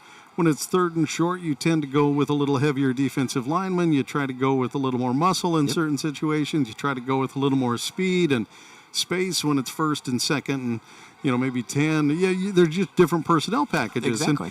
And Scappoose Indians, by running right up to the line of scrimmage and getting ready to go immediately, you got to be committed and ready to go. You got to know exactly what to do in every position. And so if you're a defensive end that's primarily a pass rusher and you're not necessarily the run blocker or the run guy, it doesn't matter. Now you got to do both. Now you're doing it. Yeah. Right. So time to learn that one. Time to learn that one, indeed. So it's interesting, this offense, and you can tell that it's worked because this team has put up a ton of points on the season.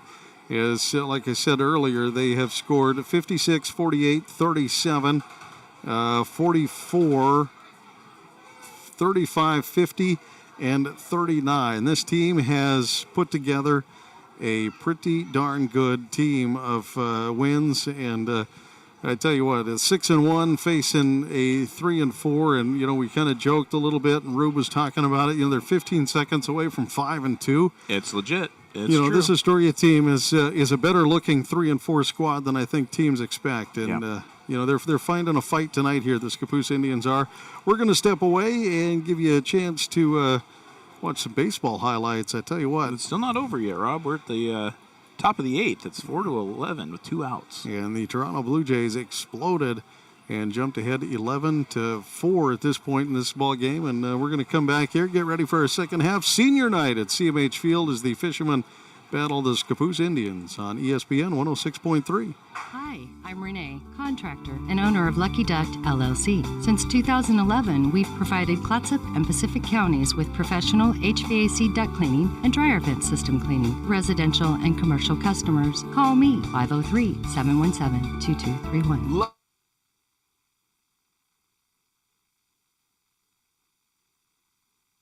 Residential and commercial, trained and professional technicians. Visit us online. Lucky Duck with a T, LLC. Seaside Outlets, over 100,000 square feet of savings and shopping. Great food for every member of your family. Featuring great names in retail like Nike, Eddie Bauer, Pendleton, Bath & Body Works, Rack Room Shoes, Rue 21, and Carter's. And it's all just a few blocks from the beach. Plus, there's no sales tax. Seaside Outlets, 1111 North Roosevelt Highway 101 and 12th Avenue. Visit seasideoutlets.com. Be ready for your future with Clatsop Community College. Take college-level classes at CCC while still in high school and transfer them to a university when you're ready. Or take technical education classes to develop your skills to be prepared for in-demand jobs in the region. Clatsop Community College can help you be ready for your future. Contact the admissions office or check out clatsopcc.edu for more information on all the programs and transfer options available. Start here, go anywhere with Clatsop Community College. Are you currently in the market for a new car, truck, or SUV? Then look no further than Dane Gouge's Astoria Ford. With hundreds of makes and models to choose from, you're bound to find something you want, including the Ford F-150, best-selling truck in America, 47 years running. Stop by Dane Gouge's Astoria Ford today and take a test drive and find that new vehicle you have always wanted. Whether you're buying, selling, or trading, you always get the best deal at Dane Gouge's Astoria Ford, 1809 Ensign Lane across from Costco Gas, or visit them online at AstoriaFord.net. Marathon season is just around the corner, so quit running errands and start running for fun with North Coast Runners in Astoria. Stop in for nutrition on the go, info on local running groups, recommendations on where to run on the North Coast, and of course, all the gear you need, including being your Lululemon destination on the coast. Whether you're in Seaside, Napa, Astoria, Warrenton, or anywhere in between, North Coast Runners supports student athletes with available discounts. Check out northcoastrunners.com for more. Lace up and don't stop. The Peter Pan Market and Deli is the perfect place to gather for a quick snack and one of their signature sandwiches before the game. Enjoy covered outdoor seating or sit inside with beers and ciders on tap and wine by the glass. You can relax with friends before heading to the game. Make Peter Pan Market and Deli your morning stop too. Grab a coffee and a bagel or other breakfast treat before work. Order ahead at peterpan2go.com. Peter Pan Market and Deli, 712 Niagara Avenue, Astoria. Your local corner store and more. This is ESPN Radio on KKOR AM 1230 and 106.3 K2464BV, Astoria, Warrenton, Seaside. Brian Radke here from Sunday Night Football on Westwood One. It's a marquee matchup coming up from Pittsburgh in Sunday primetime when the Steelers and quarterback Aaron Rodgers host his former team, the Green Bay Packers. Can Jordan Love and the Pack win a third straight and knock off Rodgers the first time facing his old team? Join Mike Golick and me to find out. Packers at the Steelers on Sunday Night Football. Brought to you locally by Peter Pan Market and Deli, Astoria Ford, Joe's Mobile, the Seaside Outlets, Northwest Lending Group, Clatsop Community College, Lucky Duck HVAC and Dryer Duct Cleaning, and North Coast Runner Supply. On 106.3 ESPN Radio. This is ESPN Radio.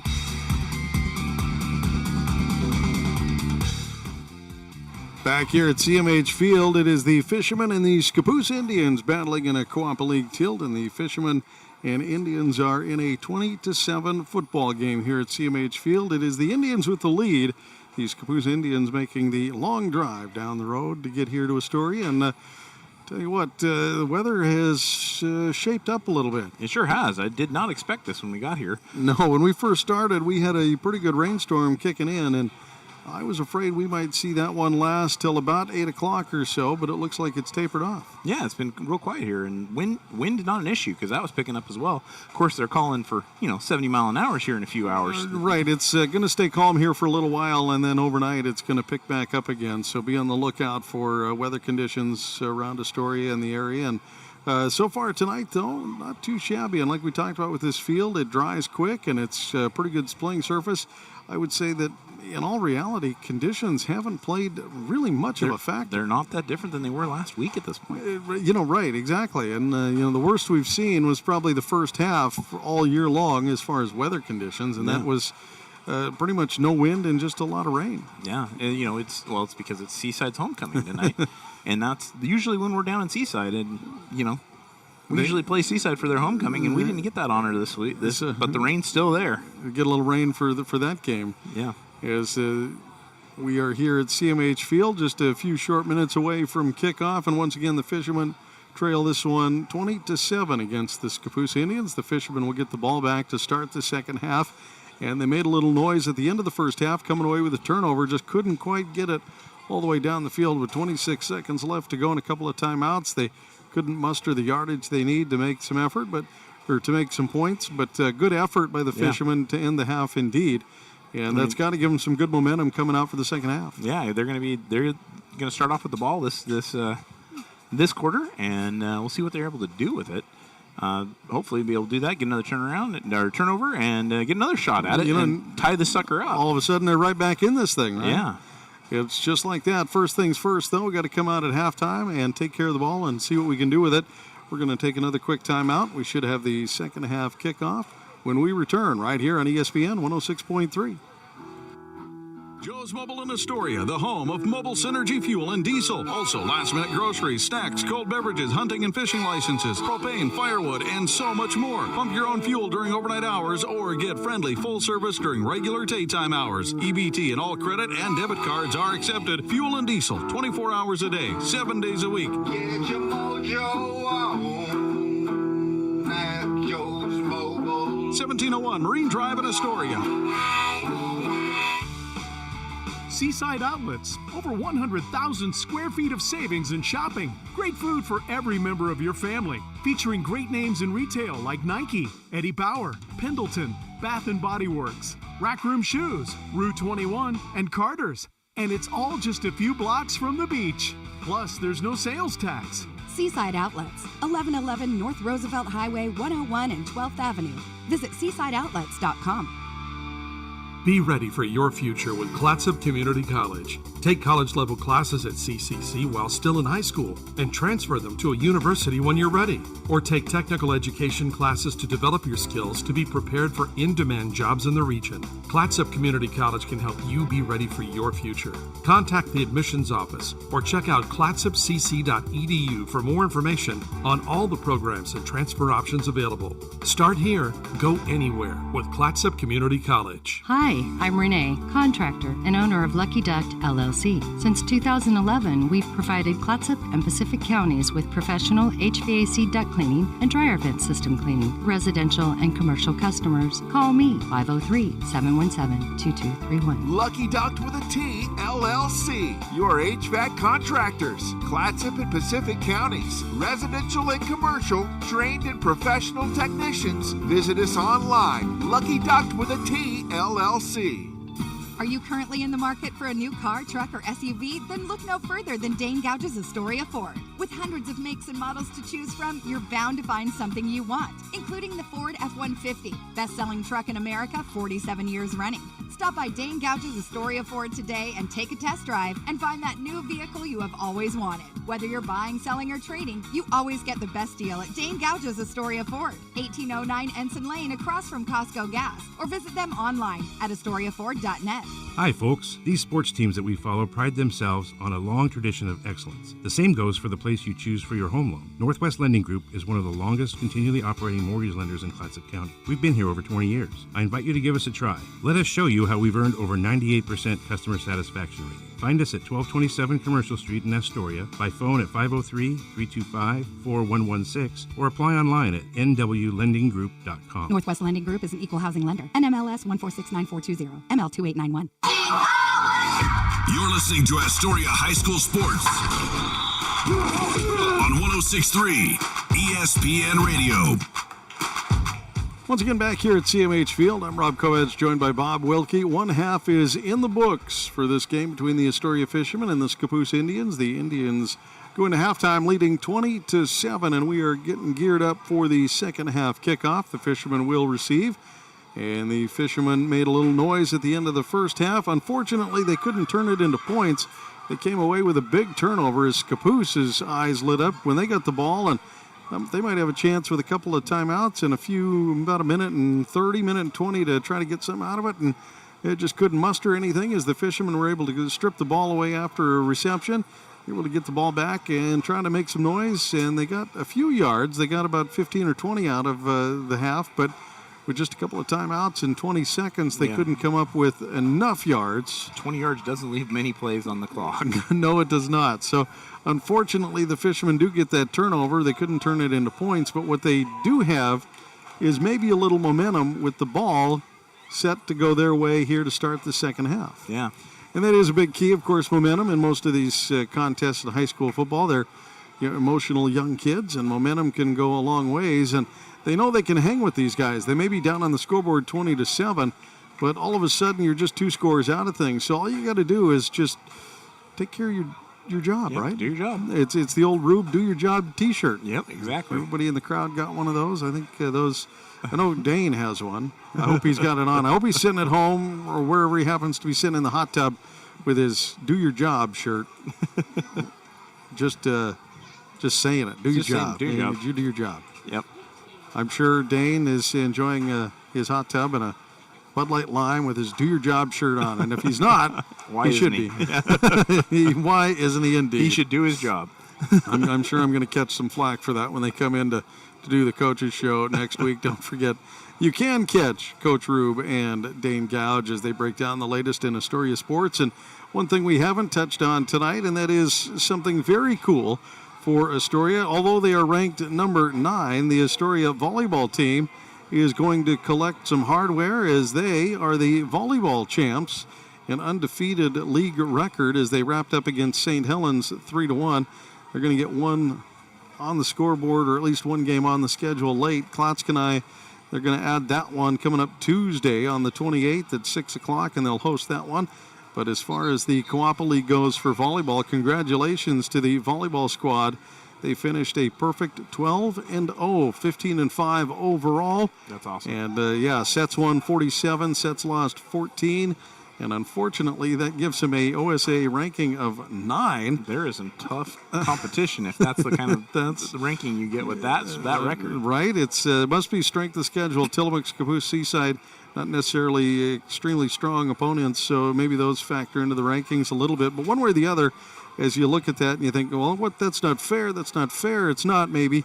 But because they are league champ and they finished high enough that they will get the first round bye. So that's why they tacked on the Klotz-Kenai game. Klotz-Kenai, a good squad out of the 2. I believe they're ranked number 1 or 2 coming out of there, maybe 2. So it was a chance for the Fishermen to add a tough opponent, basically a pre-game for the state tournament. Keep them sharp. So they'll host one at least, and I think that is going to be coming up next Saturday, not tomorrow, but next Saturday. So be on the lookout for that. OSA.org. Well, the Klotz-Kenai. The Klotz-Kenai game Tuesday. The state game, the play-in game, will be they'll host will be Saturday. Just don't know the opponents yet. So. Second half kickoff is underway. The return man's going to get it for the Fishermen. Fair catch at the 30-yard line. Is making the catch is the blocker for the Fishermen, James Dornan. So the up man chooses to do the wise thing and not try to play hero and turn the ball over. Yeah. He's a blocker, not a runner, so he knows his duties. He's doing his job.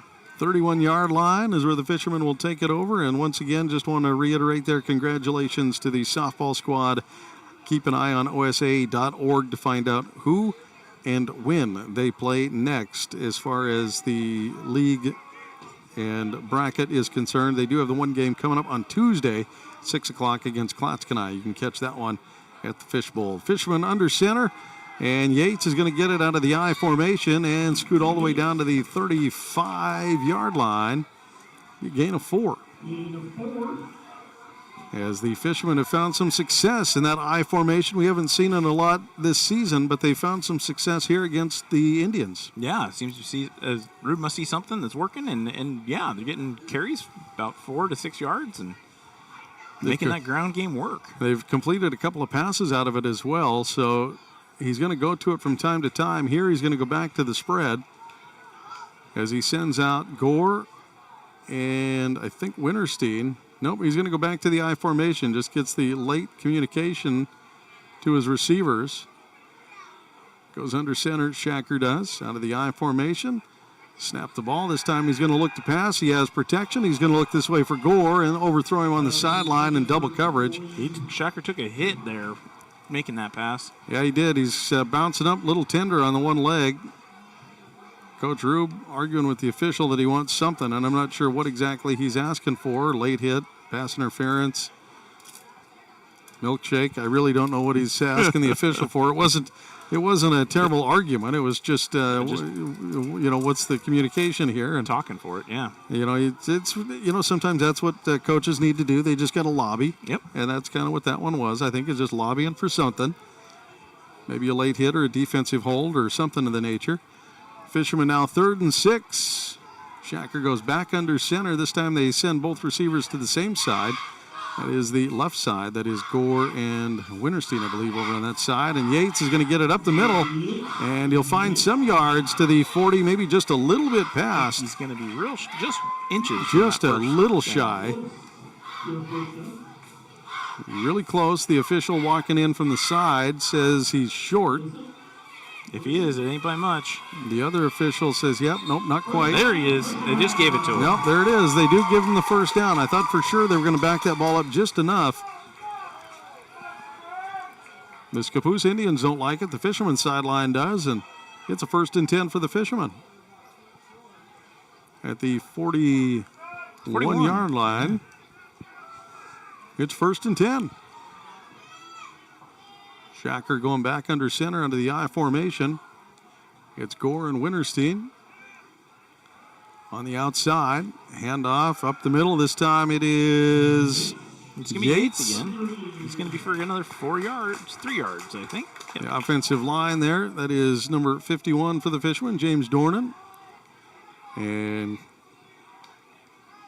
Arthur Durier, the center, finding the right side gap to give him enough for a 3-yard gain.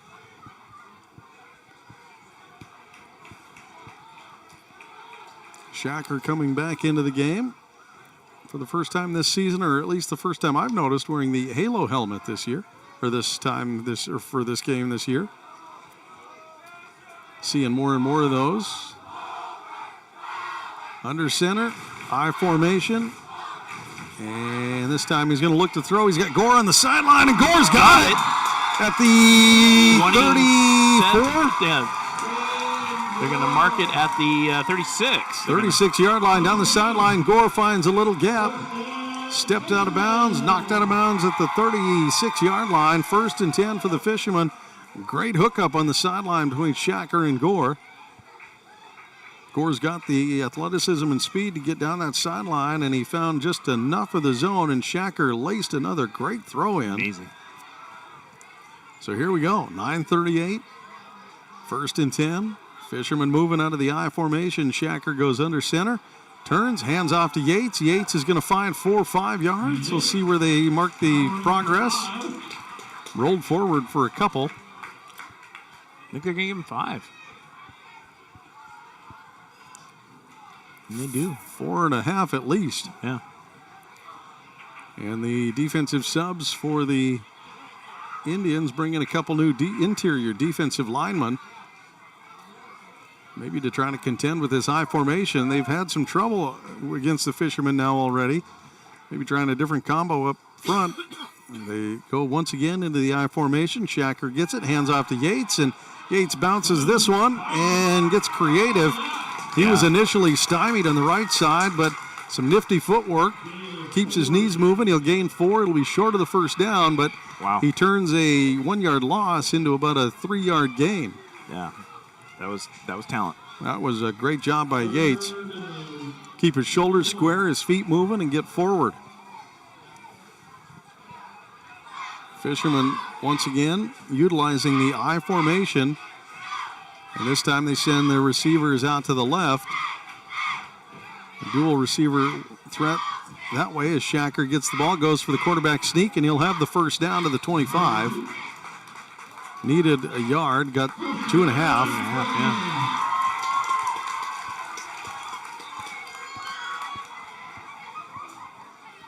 The Indians don't quite know how to handle this. They're having trouble with this I formation. Yeah.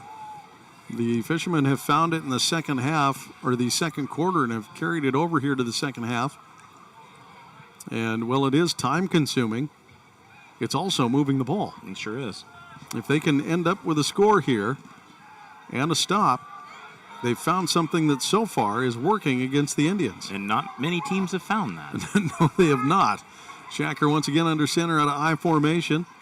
And it's a handoff up the middle to Yates. Yates, a strong runner, plows forward for another 4 yards. I'll tell you what, 4 yards in a cloud of dust is not a terrible thing to have. It's not pretty. It's not fun. But I tell you what it does do, wins games. It sure does. You know, the NFL likes to, college, they like the big plays. They like the 50, 60-yard bombs. They like all that fun stuff. And, yeah, Patrick Mahomes and those guys are fun to watch, sling the ball around and do all those fun things. But, sometimes when it comes down to just winning a game. Between the Niners and the Hawks, we've seen it. It's just slugfest. It's a slugfest. Yep. I formation one more time. Shacker's got it under center. Hands off to Yates. Turn to his right. Yates finds another few yards. Gets nifty. Not a big gain, but it'll be 2 more. Yeah. And the other thing that this can do in the I formation is Yates is a strong and powerful runner. He's a chugger. He's just one of those guys that's going to keep chugging away. And a little hammer hits you, 5-6 times. Fine, you can take it. By about the 17th time you've been hit by that hammer, you just move. Yeah. You just start getting out of the way. You just flinch. I'm done. Yep. I don't want to get hit anymore. Yep. Fishermen go right back into the eye, and I would imagine that once again Rube is treating this like 4-down territory here at the 17-yard line, and it looks like the Fishermen want a timeout. Saw something they want to talk about. So Coach Rube either saw something that the Indians adjusted to and wanted to timeout. And a final now for World Series Game 1, 11-4. The Jays take Game 1. Yeah, they had an explosive 6th inning. Other than that, it was Dodgers had 1 in the 2nd, 1 in the 3rd. The Jays answered back with 2 in the 4th, then 9 in the 6th, and then the Dodgers came back with 2 more in the 7th, and that was the game. Well, we should have, I think it is Game 3 coming up on Monday night. And tomorrow it's going to be the Ducks on ESPN 106.3. On Sunday we've got some football. Buffalo and Carolina as they play the early game. And then we'll have Sunday Night Football.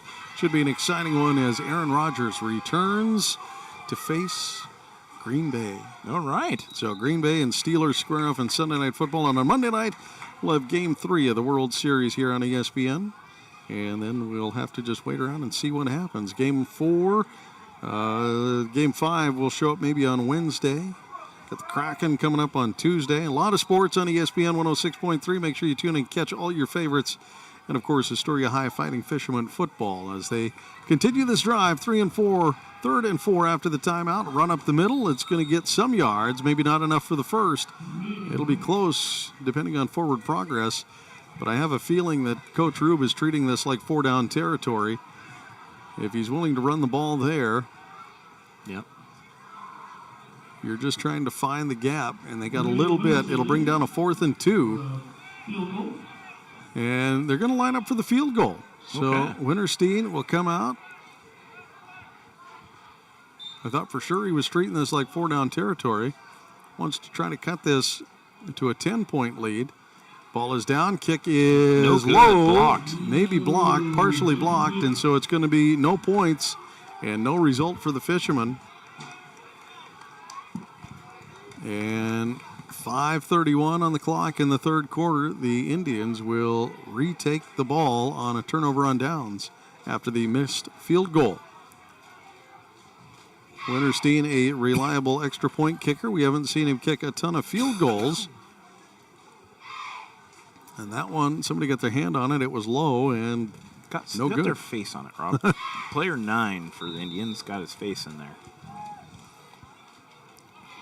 Well, it's 6'3". I'd imagine so. Yeah.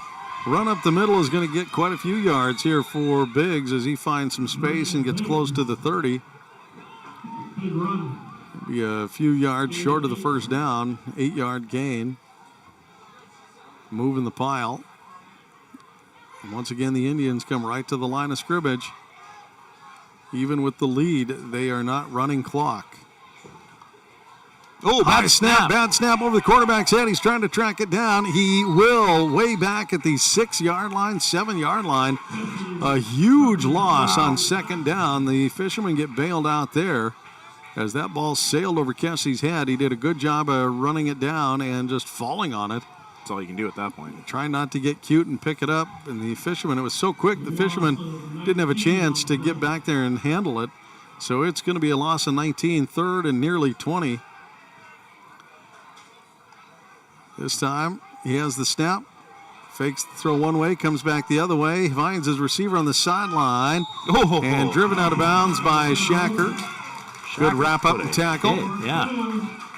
Lennox with the catch. Kessie was able to connect with his receiver, and it's going to bring a 4th and 11. They're able to get 9 out of it on the left sideline in front of the Fisherman bench. And now with some substitutions made, the Indians line up in a 2-receiver set. And it looks like a punt formation with 2 receivers on the right side, the Gunners on the same side. And the punt is up, and a pretty good end-over-end kick as it comes in. And the Fishermen will let it bounce, and it takes a giant Indian bounce all the way down to the 25-yard line as they fan it that way. So a good punt as he was standing nearly on his end line there, and ended up getting a good kickoff. And, of course, the roll shot another extra 12, 15 yards on the end of the punt. Dug him out of a lot of danger there. So the Fishermen will have a long ways to go. 3:30 in the third quarter, down just 2 scores, and they found a formation that is working against the Indians. We'll see if they return to the I formation. A lot of opportunities to run plays out of the I formation. It's not a huge passing formation, but it is a bit of a tricky running formation because you do get lead blockers in a lot of places. So the Fishermen once again go under center and out of the I formation. Yates finds a little gap up the middle and pushes forward for a nice 6-yard gain. Yeah. The hammer's starting to break the cement there a little bit. Those 4 yards are turning into 6 yards. I'm glad to see it go that way, not the other. That's the old Jerome Bettis thing. You don't got to be the fastest guy in the field. You just got to be the guy nobody wants to tackle by the end of the game. It was kind of Marshawn Lynch a little bit too. He was not the biggest, or he was not the fastest guy on the field, but he was just one of those hammers that after, by the fourth quarter, nobody wanted to get hit anymore. No. Those bruises don't get bruises and then more bruises on I'm not sure if this generation knows who Jerome Bettis even is. This handoff to Yates. He'll be right at the line. It looks like the official's coming in for a first down. Okay. It looks like he, landed for the first down, so the Fishermen will get the yardage needed, the 4 yards, and it'll be 1st and 10 Fishermen. The clock rolls at 2:35. And so far, this I formation, the Fishermen may have given the secret away. Yeah. Anybody scouting this game might be dialing up their I formation. They have a few drills this week, right? I formation again, under center. Shacker gets the call, hands it off, and up the middle goes Yates for 3. Like I said, this is not the prettiest kind of game to watch or to call. It's I formation 4 yards, I formation 3 yards, I formation 6 yards. Yep. Well, I'll tell you what, if it wins the game, I'll call a boring game. If that's what it Exactly. takes. If you can see Astoria take down the number 2 team and get them back into the league contest. The Fishermen have a slim chance at making some postseason appearances if they can get a win here tonight and finish out the regular season with a win against St. Helens. And then you might need a little help from across the league, but you don't need any help if you don't win the 2 in front of you. That's right. This time the Fishermen send out some receivers, 2 of them, Gore and Winterstein, and go back under center. And Shacker looks. He's got the call. This time he's going for the pass on the outside, a quick hitch. And on the other side, it is a completion to Winterstein. And Winterstein on the little hook pattern gets about 4 yards and then scrambles for another 4, and it'll be 1st and 10 Fishermen on the 8 to 9 yard reception. Going to mark it at the 48. Great hookup. Got to be a quick passer out of that I formation if you're going to use it. It's usually slants, hook patterns, out patterns. And they have found, right now, it looks like a weakness in the Scappoose defense. Just can't quite capitalize yet. Fishermen with the ball once again, moving the ball on a 1st and 10. This time it's Yates up the middle, and that hammer gets a little harder to tackle with 9 yards on 1st and 10. Just a little bit more, a little bit more. He's a nifty runner for a bigger guy. He does shift pretty well inside the gaps and find the crease. And he commits. And he's a committer, so when he does put his shoulder down, he's also a thumper. If you're a linebacker or a defensive back, you don't want to take those shots very often. No. If he can get past that defensive line, he can run past linebackers and arm tackles from defensive backs pretty well. So here we are, 2nd and about 2. And seconds tick away here in the 3rd quarter. And Shacker's got it. Off to Yates again. Yates, he'll go off the left side and push forward. For another and again, 4 yards after contact. Moving forward. The Fishermen will grab a 1st and 10. And the clock will tick to zeros. And that's where we head to the 4th quarter with the Fishermen moving the ball at the 37-yard line. We'll come back for the 4th quarter right here on ESPN 106.3. Season is just around the corner, so quit running errands and start running for fun with North Coast Runners in Astoria. Stop in for nutrition on the go, info on local running groups, recommendations on where to run on the North Coast, and of course, all the gear you need, including being your Lululemon destination on the coast. Whether you're in Seaside, Napa, Astoria, Warrenton, or anywhere in between, North Coast Runners supports student athletes with available discounts. Check out northcoastrunners.com for more. Lace up and don't stop. Hi, I'm Renee, contractor and owner of Lucky Duck LLC. Since 2011, we've provided Clatsop and Pacific counties with professional HVAC duct cleaning and dryer vent system cleaning. Residential and commercial customers, call me 503-717-2231. Lucky Duct with a T, LLC. Your HVAC contractors. Clatsop and Pacific counties. Residential and commercial. Trained and professional technicians. Visit us online. Lucky Duct with a T, LLC. This is ESPN Radio. Back here at CMH Field, the Fishermen and Indians battle in a game that is a 20-7 ball game. That's where we went in at halftime. The Fishermen have controlled the 3rd quarter and are controlling the ball once again. Matter of fact, you brought it up when we went to break there. All of that 3rd quarter, Scappoose had the ball for just under 2 minutes. And if you add in the 2nd quarter in there, Scappoose has only had the ball for 4.5 minutes in half the game. So there you have it. Fishermen have found the I formation, and it is working so far. They just need to capitalize with points. Shacker off to Yates again. Yates will drag ball carriers for a 2-yard gain before getting stacked up and pushed backwards. I think they're going to give him an extra yard on that for 3. Forward progress will get him to the 35.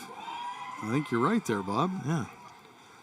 He got stacked up and folded up backwards, but the umpires are going to give him the 35-yard line. So short gain, 3-yard gain. And the Fishermen huddle up. I formation, you suppose? I think they might. I believe so. It's working so far. Not a traditional formation we see from the Fishermen, but Coach Rube willing to adapt here to find the play and the plays that work. They're going to this time go with a tighter formation. Gore the receiver. I formation still, fullback and tailback. And Yates Looks, this time a quick pass, trying to hit Hawkins off the quick release.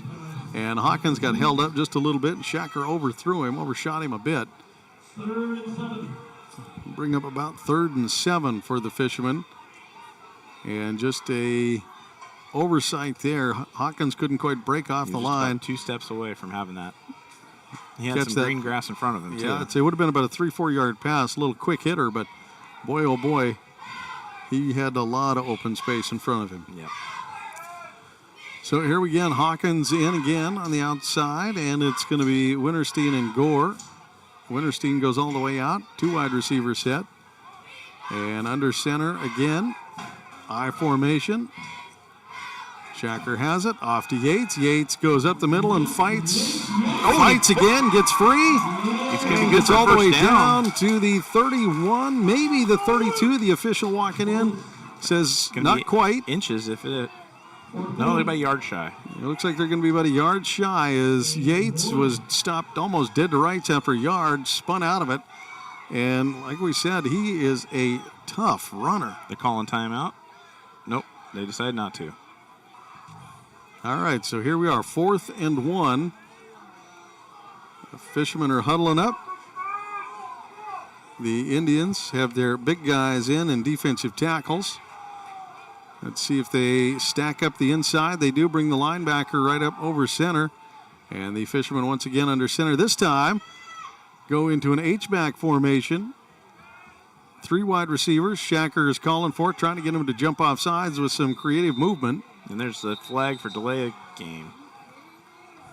Delay a game indeed by the Fishermen there, as the Fishermen trying to draw him off sides, and Coach Rube choosing not to use the timeout. You know, they did get delay a game as the umpire. The press box here wanted to call the timeout for him, but they didn't do it. So Rube trying to get the jump, doesn't get it, instead gets the delay a game. And we talked a little bit about this I formation. The problem with it, if there is a problem, is that it works, but it does chew up a ton of time. So if you're the Fishermen down 2 possessions, you don't have the luxury of giving the ball back to the Indians very often. You do not. You'd like to give them maybe one more possession, and that's after you score. Yep. So out of I formation on a 4th and about 6. Shacker's going to look for it. He's got the snap. He's looking for his receiver. Looks for Gore this time. Intercepted. It's read and picked. And now at the 30 to the 40-yard line. And a flag. Stacked up, thrown out of bounds. It was Trevor Olson with the pick and the return. And they clear off the Indians from the Fishermen's sideline. We'll see what the officials called for the penalty, and it might have been a hold or an illegal block. That happens a lot of times on an interception because the opposing team or intercepting team switching directions, somebody gets caught out of position. Yep. So the officials are going to huddle up here and chat about it. Killer for the Fishermen there is Shacker went to the left sideline and just couldn't quite get the ball up and over the defenders, and the defender did a good job of jumping the pattern. Hard, too, when half those guys are 6'5". Holding against the Indians, so that'll negate some of the return. They're going to take 10 yards off of that. It should back it up to the 30. You're right at the 31. Nose touching the 31-yard line. 9:37 in the game. The Fishermen down 2 possessions, 20-7. And they'll need a couple of good stops here. So the Fishermen line up on defense. Indians in a 3-receiver set all to the left side. They throw the swing pass. Gore can't get free. And they set up some good blocks. And the Indians will have a first down at the 47-yard line. The Scappoose Indians get a first down on their first throw. They got out there and Gore got blocked trying to break free. That's exactly the intention of that play, is to try to get your man in space and pick up the receivers as blockers, and they did just that. And this time they swing the formation to the 3-receiver side to the right side. They get the handoff off to the left and finding a gap and some space and breaking free down the sideline and all the way to the house. The Scappoose Indians will punch Colton Smith into the end zone. Colton Smith finds some space on the left side, catches the gap, and Pursuit can't catch him. So the Indians tack one on here in the 4th. 26 now 7. 9:03 to go.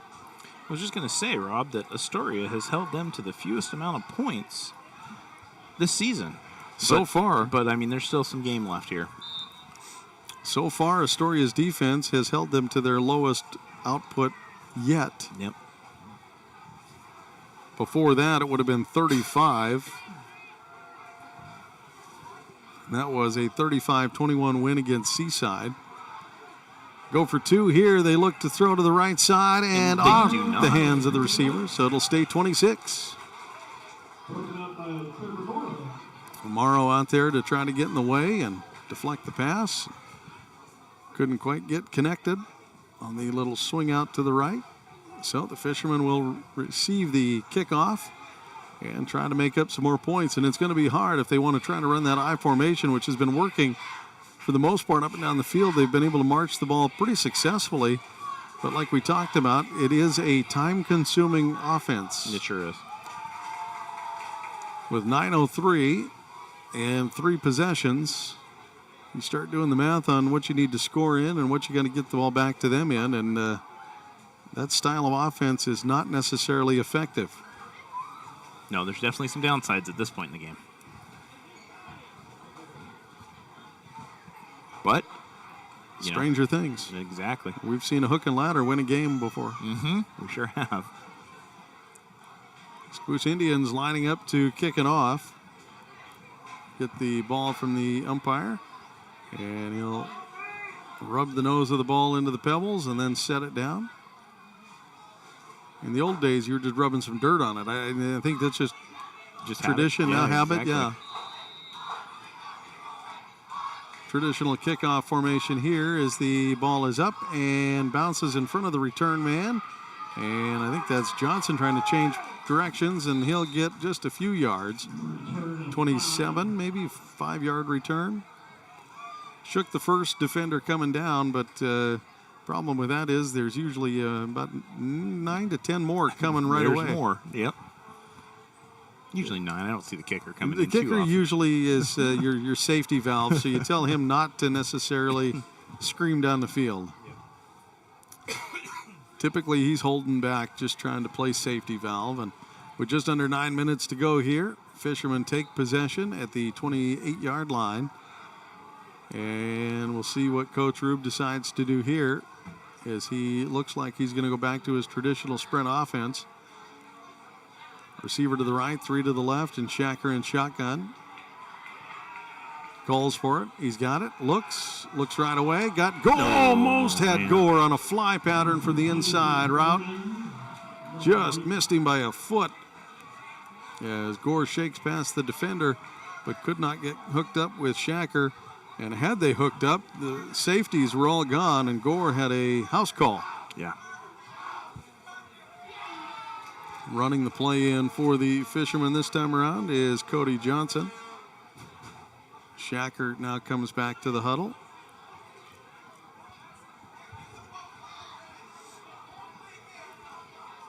Fishermen fighting in this one. Missed field goal. A couple of other missed opportunities.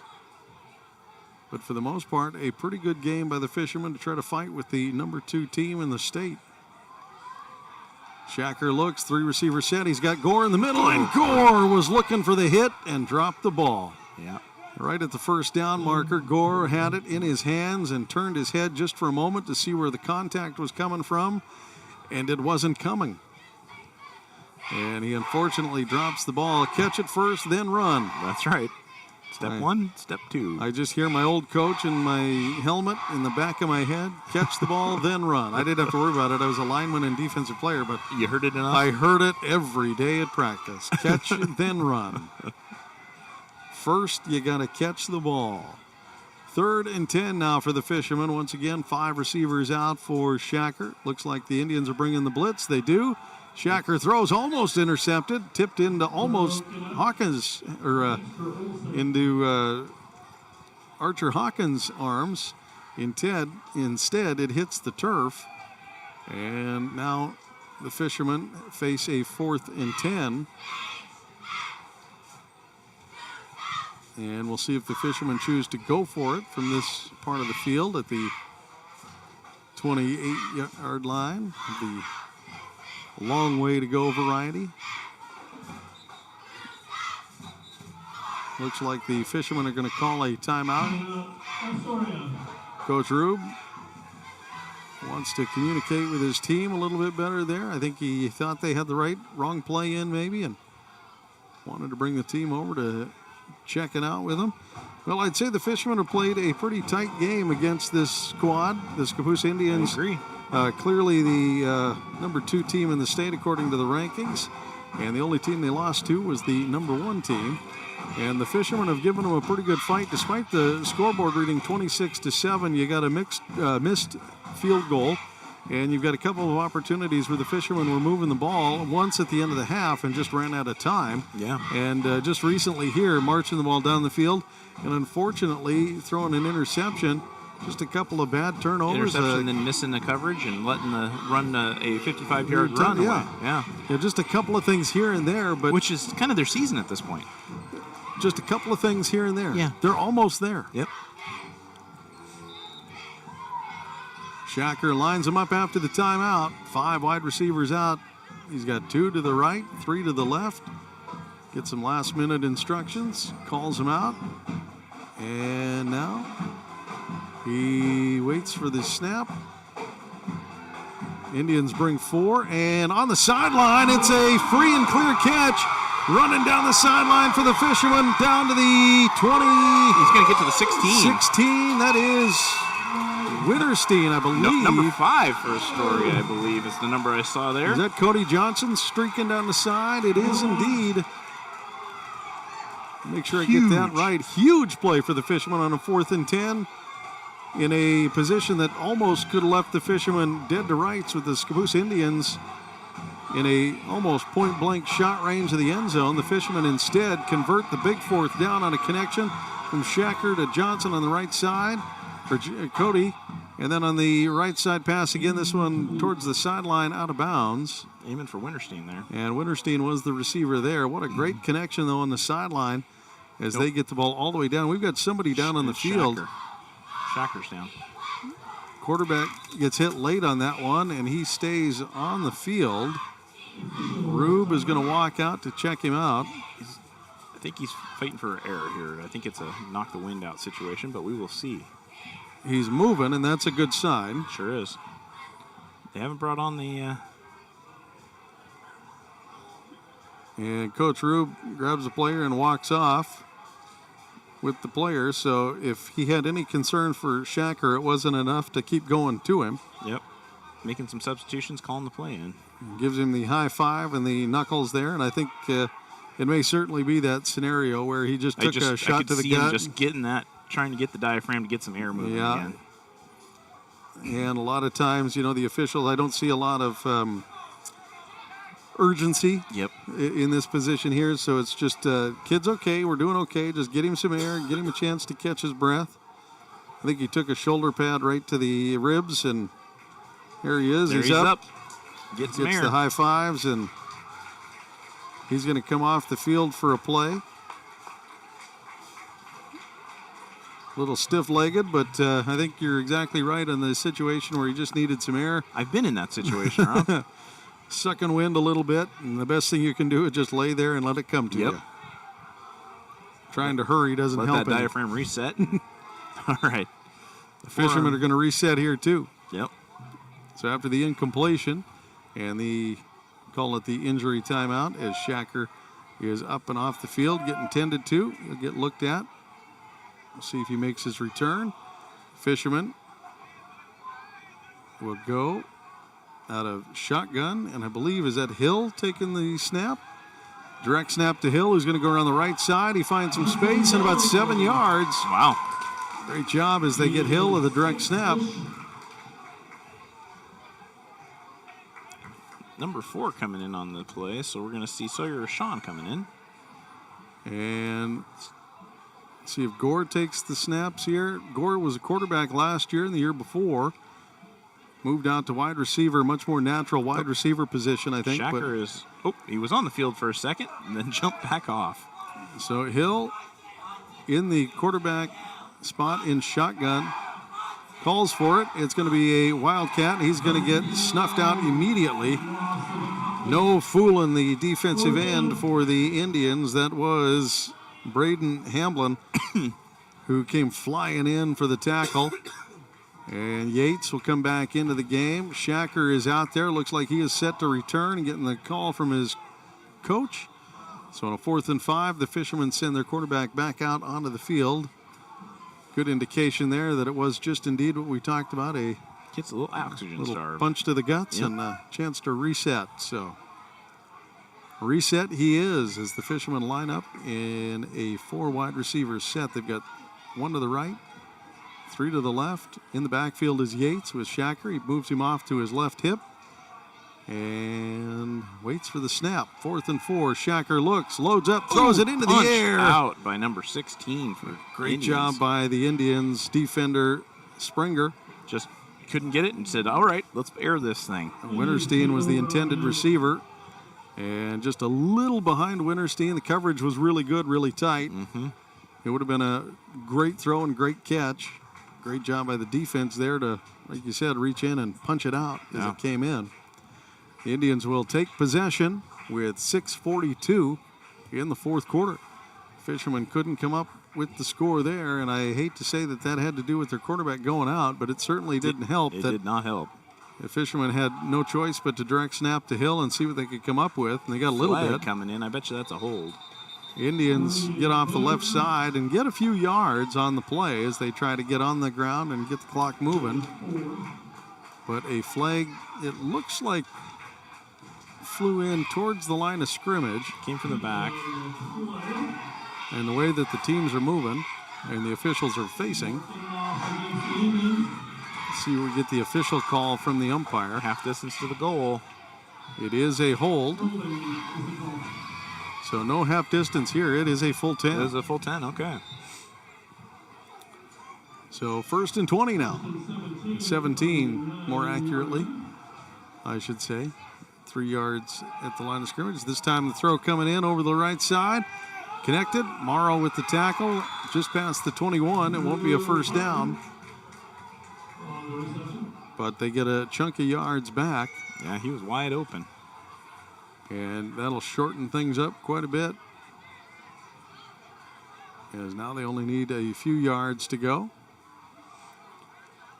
Fishermen on defense line up against the 5 receiver set. Quarterback has it, looking this way, short pass, and along the sideline, getting pushed into the Fisherman bench. Gonna be close to the first down here. They're going to give it to him. He's about 6 minutes on the clock. 6 inches over that. Got just what he needed for the Indians to keep possession and keep the clock moving. Handoff up the middle, and Biggs fights behind his offensive line. Great job for Astoria to collapse and bring extra pressure. Unfortunately, it was after he picked up 6 yards. And the clock still dropping off the scoreboard, under 6 minutes. 3 wide receivers, 4 wide receivers, man in motion. And the high snap handled. This time, Fishermen get into the backfield to make some contact, but the running back shakes free, breaks a tackle, and Hill trips him up with nothing but green grass in front of him at the 40-yard line. That was a last resort grab, and well done to make it stick. That was a tie the shoelaces together kind of tackle. Yeah. There was nothing but green grass in front of him, and Hill just reached out there and snatched that shoe off his foot and took him down. Yeah. If Hill doesn't grab a hold of something there, that was 6 points, yeah. That's off to the races indeed. This time the Indians pass out to the left. They get 8, and on the reception and the run, they get 11. But an 8-yard completion. Receiver grabs an extra 3 and goes to the sideline. It'll be another 1st and 10 as the Indians once again are moving the ball. They are staying in that hustle up formation. Pass off to the left, gets a blocker, out to the sideline, and then another first down to the 15-yard line, finally piled out of bounds. Kessie hooking up with his wide receiver on the far sideline. We can see why this offense is dangerous. And I got to say, well done by the Fish to hold them to as few as they've gotten, considering how explosive this offense is. They move the ball in big chunks. For a team that goes to the air a lot, they sure have been doing a good job running. Biggs this time gets stacked up on the ground. He'll have a short gain. Fishermen do a good job plugging things up in the middle there. Looks like Jason Kim in there, making a mess of things, along with Colt Kelly, interior line. 4:25 to go. The Indians with the ball and 4 wide receivers. Quarterback keeper. Quarterback pitches. Great pitch. And not much out there, but finally coming over to make the tackle is Winterstein at the 5-yard line. Another great job by the quarterback, Kessie, who held the ball until he got shellacked. And just as he was getting hit, the arm flings the ball to the pitchman, and the pitchman does the rest of the work down to the 5-yard line. That'll be 1st and 10 from the 5 with 4 minutes on the clock, and the Indians run back up to the line of the scrimmage. High snap. This time hit the backfield. Ball's out. I think and Kessie is going to fall back on it. Still a little wrestle at the end. And Story shows it. Fishermen have the ball, but the officials are saying Kessie had it while he was down. Okay. I think is the ruling. That's what it looks like. That's how the teams are lining up. That was close. It was Jason Kim who got up with the ball and said, "But I've got it." Mine. Yeah, you wrestled it away from the quarterback on the ground is what happened, I think. This time Kessie's going to look, can't find a receiver, throws to the back of the end zone, and in the back, touchdown, Indians. Scappoose scores the touchdown, and will go to 32. Fishermen almost with a turnover there, and instead, the Indians rally back and get one on the board. 32-7. The Indians take the lead, pending the extra point. Looks like they're going to line up for the kick. Once again, that's Braden Miller with the hold, and Morris handling the kicking duties. Snap is good, and the kick is up and good as well. So 33-7 is where we sit here in the third quarter with 3:17 to go in the ball game. The Fishermen are trying to make a fight out of this one, and the Scappoose Indians just keep putting them on the ropes just a little bit at a time, and this is just kind of a slow beatdown is what it's turned into. The Fishermen have done a really good job of hanging in there, and they've had some opportunities. But this Scappoose team is really good, and they just keep the Fishermen just backed up enough. Seems to be wearing down the Fishermen a little bit. That they just can't quite, if you're going to compare this to a boxing match type of analogy, it's just the Fishermen have stood in there and fought. It's just the Scappoose Indians team has just kept them far enough away to do any substantial damage. Yeah. They've landed some punches. They've done some things, just not enough things to add up to damage. They've put them on the ropes, but can't knock them down. Can't get any good combos out of it. Yep. 33-7. If you're the Fishermen, you can't be horribly disappointed in this game. No. You fought like heck, and you're just going to come up on the short end of the stick against the number 2 team in the state. But you expose some weaknesses that I bet people are going to exploit in the playoffs. The Scappoose Indians had better buckle down the I formation defense because it's against coming. the Fishermen, they can't stop it. Nope. And if the Fishermen come out from the beginning of the game running that I formation, it may have been a different story. Oh, this one handled. No. Mishandled again, and bobbled and loose and bobbled and. The Indians look like they have it. That was 5 different people. Fishermen had that one. It looked like Byros was trying to come up with the ball and just kept bobbling it off his hands, got into trouble, got into traffic, hit the pile, and then it got into the old slippery pigskin situation, and the Indians pick it up at the 36-yard line. So with 3:10 to go, we'll see what the Indians decide to do here. Will they finally slow things down and sit on the ball, or do they continue to do what they've done all season long for the most part, and that's just get on the ball and run the next play? Some might call it a sportsmanship issue, or some might call it just a situation where this is what we do. This is what we do. This is what we've been doing all game. All season. Yep. It is literally the fewest points they've put on the board this season. 3 receivers out. Handoff is in the middle and handled. Good job by Colt Kelly. Got him around the waist. Can't sit him down. He'll get a yard. That was well grabbed. Slater Smith, I believe, was the ball carrier trying to get free up the middle, and Colton blew through and then grabbed him around the waist and reminded me of wrestling a calf to the ground on that trying to pull him backwards and pulled him down after about a half a yard, maybe a yard. And this time the Indians do huddle up and break huddle, so the Indians choosing to chew clock. Line up at a shotgun. And it looks like it's going to be a fake handoff. Tipped in the air. Come up with it? He sure did. Yeah, catch for about 9. It'll be close to a first down. I think coming up with that catch was Sam Hura, number 23 for the Indians. So it'll be just a short gain on third down for the first is what they need. About 2 minutes ticking away. The Indians slowing the pace down just a little bit here in the final drive or last 2 minutes of the game. All three receivers lined up to the right side. The Fishermen send. The blitz coming, but he dodges it. Might have a close to the first down scenario here.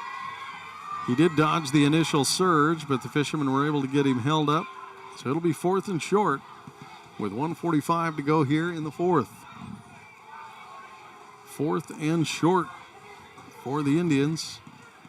Guard taps his rear, trying to indicate to the back where to go, what the play is, what the call is, what the read is. Got Fisherman to jump. Nope. Retreats, no penalty, and getting the handoff, the first down, and a few extra for the Indians off the left side is Slater Smith. And with 1:23 to go, Fishermen with one timeout, the Indians with all three. I would venture to guess that the Indians would be happy enough to let this tick away, and Coach Rube, knowing that he is going to have a real hard time coming up with 5 scores. 5 scores in a minute, may let this one tick away. Some coaches would call the timeouts because, darn it, that's what you do. Others would take a look at what it is and realize that, might be outside of our ability to put points on the board. Tip your cap and call it good. So the victory formation, they take the knee. No, the officials are going to hold it up here for a second. Not sure what the holdup is. 49 seconds to go. And the Indians in their offensive setup now take the knee.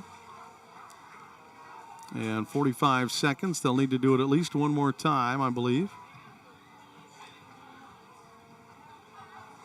Here on senior night, last regular season game for the Fishermen, they couldn't come up with the thunderous and shocking upset of the number 2 squad in the state. And so that'll do it. The Indians will take the knee. The Fishermen will not call the timeout. And both teams will check in with their sidelines and then meet at midfield to shake hands with still 15 seconds rolling off the clock. Your final score, 33-7. The Scappoose Indians improved to 7-1, and the Fishermen will fall to 3-5 on the season. And next week for the Fishermen, they'll travel to St. Helens, and so will we. We'll talk a little bit about that and what's in store next for both squads coming up in just a moment here on ESPN 106.3. Once again, thanks for joining us at CMH Field. 33-7, your final. The Scappoose Indians get to the Fishermen.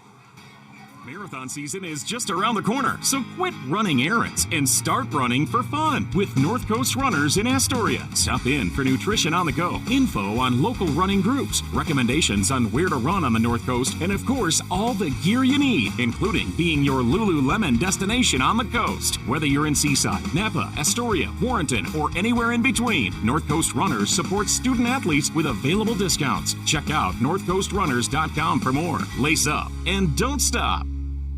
Are you currently in the market for a new car, truck, or SUV? Then look no further than Dane Gouge's Astoria Ford. With hundreds of makes and models to choose from, you're bound to find something you want, including the Ford F-150, best-selling truck in America, 47 years running. Stop by Dane Gouge's Astoria Ford today and take a test drive and find that new vehicle you have always wanted. Whether you're buying, selling, or trading, you always get the best deal at Dane Gouge's Astoria Ford, 1809 Ensign Lane across from Costco Gas, or visit them online at AstoriaFord.net. Be ready for your future with Clatsop Community College. Take college-level classes at CCC while still in high school and transfer them to a university when you're ready. Or take technical education classes to develop your skills to be prepared for in-demand jobs in the region. Clatsop Community College can help you be ready for your future. Contact the admissions office or check out clatsopcc.edu for more information on all the programs and transfer options available. Start here, go anywhere with Clatsop Community College. is ESPN Radio on KKOR AM 1230 and 106.3 K2464BV, Astoria, Warrenton, Seaside. You're listening to Astoria High School Sports on 106.3 ESPN Radio. Back here at CMH Field, once again, it is a loss for the Fishermen as they fall to the Scappoose Indians. The Fishermen next will get ready to face the St. Helens Lions.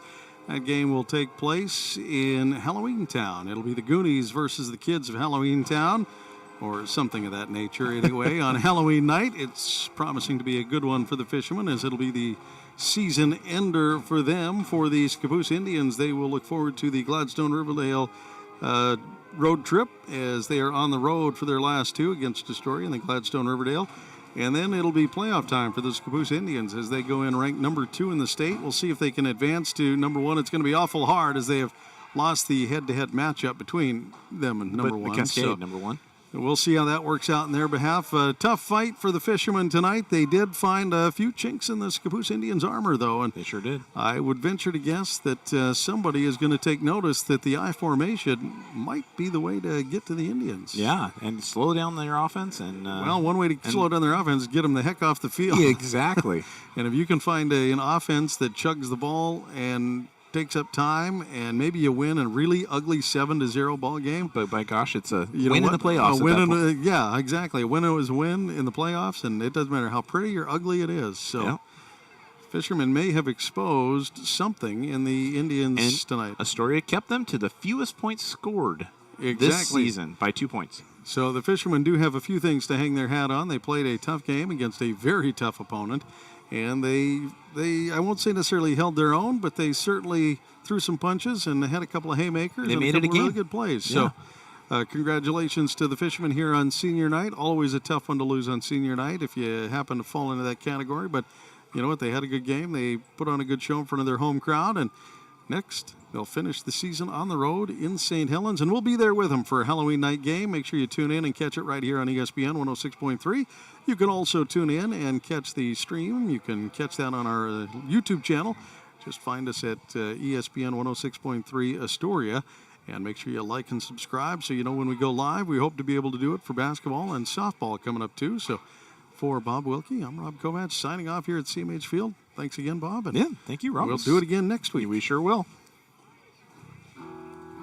Joe's Mobile in Astoria, the home of mobile synergy fuel and diesel. Also, last-minute groceries, snacks, cold beverages, hunting and fishing licenses, propane, firewood, and so much more. Pump your own fuel during overnight hours or get friendly full service during regular daytime hours. EBT and all credit and debit cards are accepted. Fuel and diesel, 24 hours a day, 7 days a week. Get your mojo on at Joe's Mobile. 1701 Marine Drive in Astoria. Be ready for your future with Clatsop Community College. Take college-level classes at CCC while still in high school and transfer them to a university when you're ready. Or take technical education classes to develop your skills to be prepared for in-demand jobs in the region. Clatsop Community College can help you be ready for your future. Contact the admissions office or check out clatsopcc.edu for more information on all the programs and transfer options available. Start here, go anywhere with Clatsop Community College. Are you currently in the market for a new car, truck, or SUV? Then look no further than Dane Gouge's Astoria Ford. With hundreds of makes and models to choose from, you're bound to find something you want, including the Ford F-150, best-selling truck in America, 47 years running. Stop by Dane Gouge's Astoria Ford today and take a test drive and find that new vehicle you have always wanted. Whether you're buying, selling, or trading, you always get the best deal at Dane Gouge's Astoria Ford, 1809 Ensign Lane across from Costco Gas, or visit them online at AstoriaFord.net. Hi, folks. These sports teams that we follow pride themselves on a long tradition of excellence. The same goes for the place you choose for your home loan. Northwest Lending Group is one of the longest continually operating mortgage lenders in Clatsop County. We've been here over 20 years. I invite you to give us a try. Let us show you how we've earned over 98% customer satisfaction rating. Find us at 1227 Commercial Street in Astoria, by phone at 503-325-4116, or apply online at nwlendinggroup.com. Northwest Lending Group is an equal housing lender. NMLS 1469420, ML2891. The Peter Pan Market and Deli is the perfect place to gather for a quick snack and one of their signature sandwiches before the game. Enjoy covered outdoor seating or sit inside with beers and ciders on tap and wine by the glass. You can relax with friends before heading to the game. Make Peter Pan Market and Deli your morning stop too. Grab a coffee and a bagel or other breakfast treat before work. Order ahead at peterpan2go.com. Peter Pan Market and Deli, 712 Niagara Avenue, Astoria. Your local corner store and more. Seaside Outlets, over 100,000 square feet of savings and shopping. Great food for every member of your family. Featuring great names in retail like Nike, Eddie Bauer, Pendleton, Bath & Body Works, Rack Room Shoes, Rue 21, and Carter's. And it's all just a few blocks from the beach. Plus, there's no sales tax. Seaside Outlets, 1111 North Roosevelt Highway 101 and 12th Avenue. Visit seasideoutlets.com.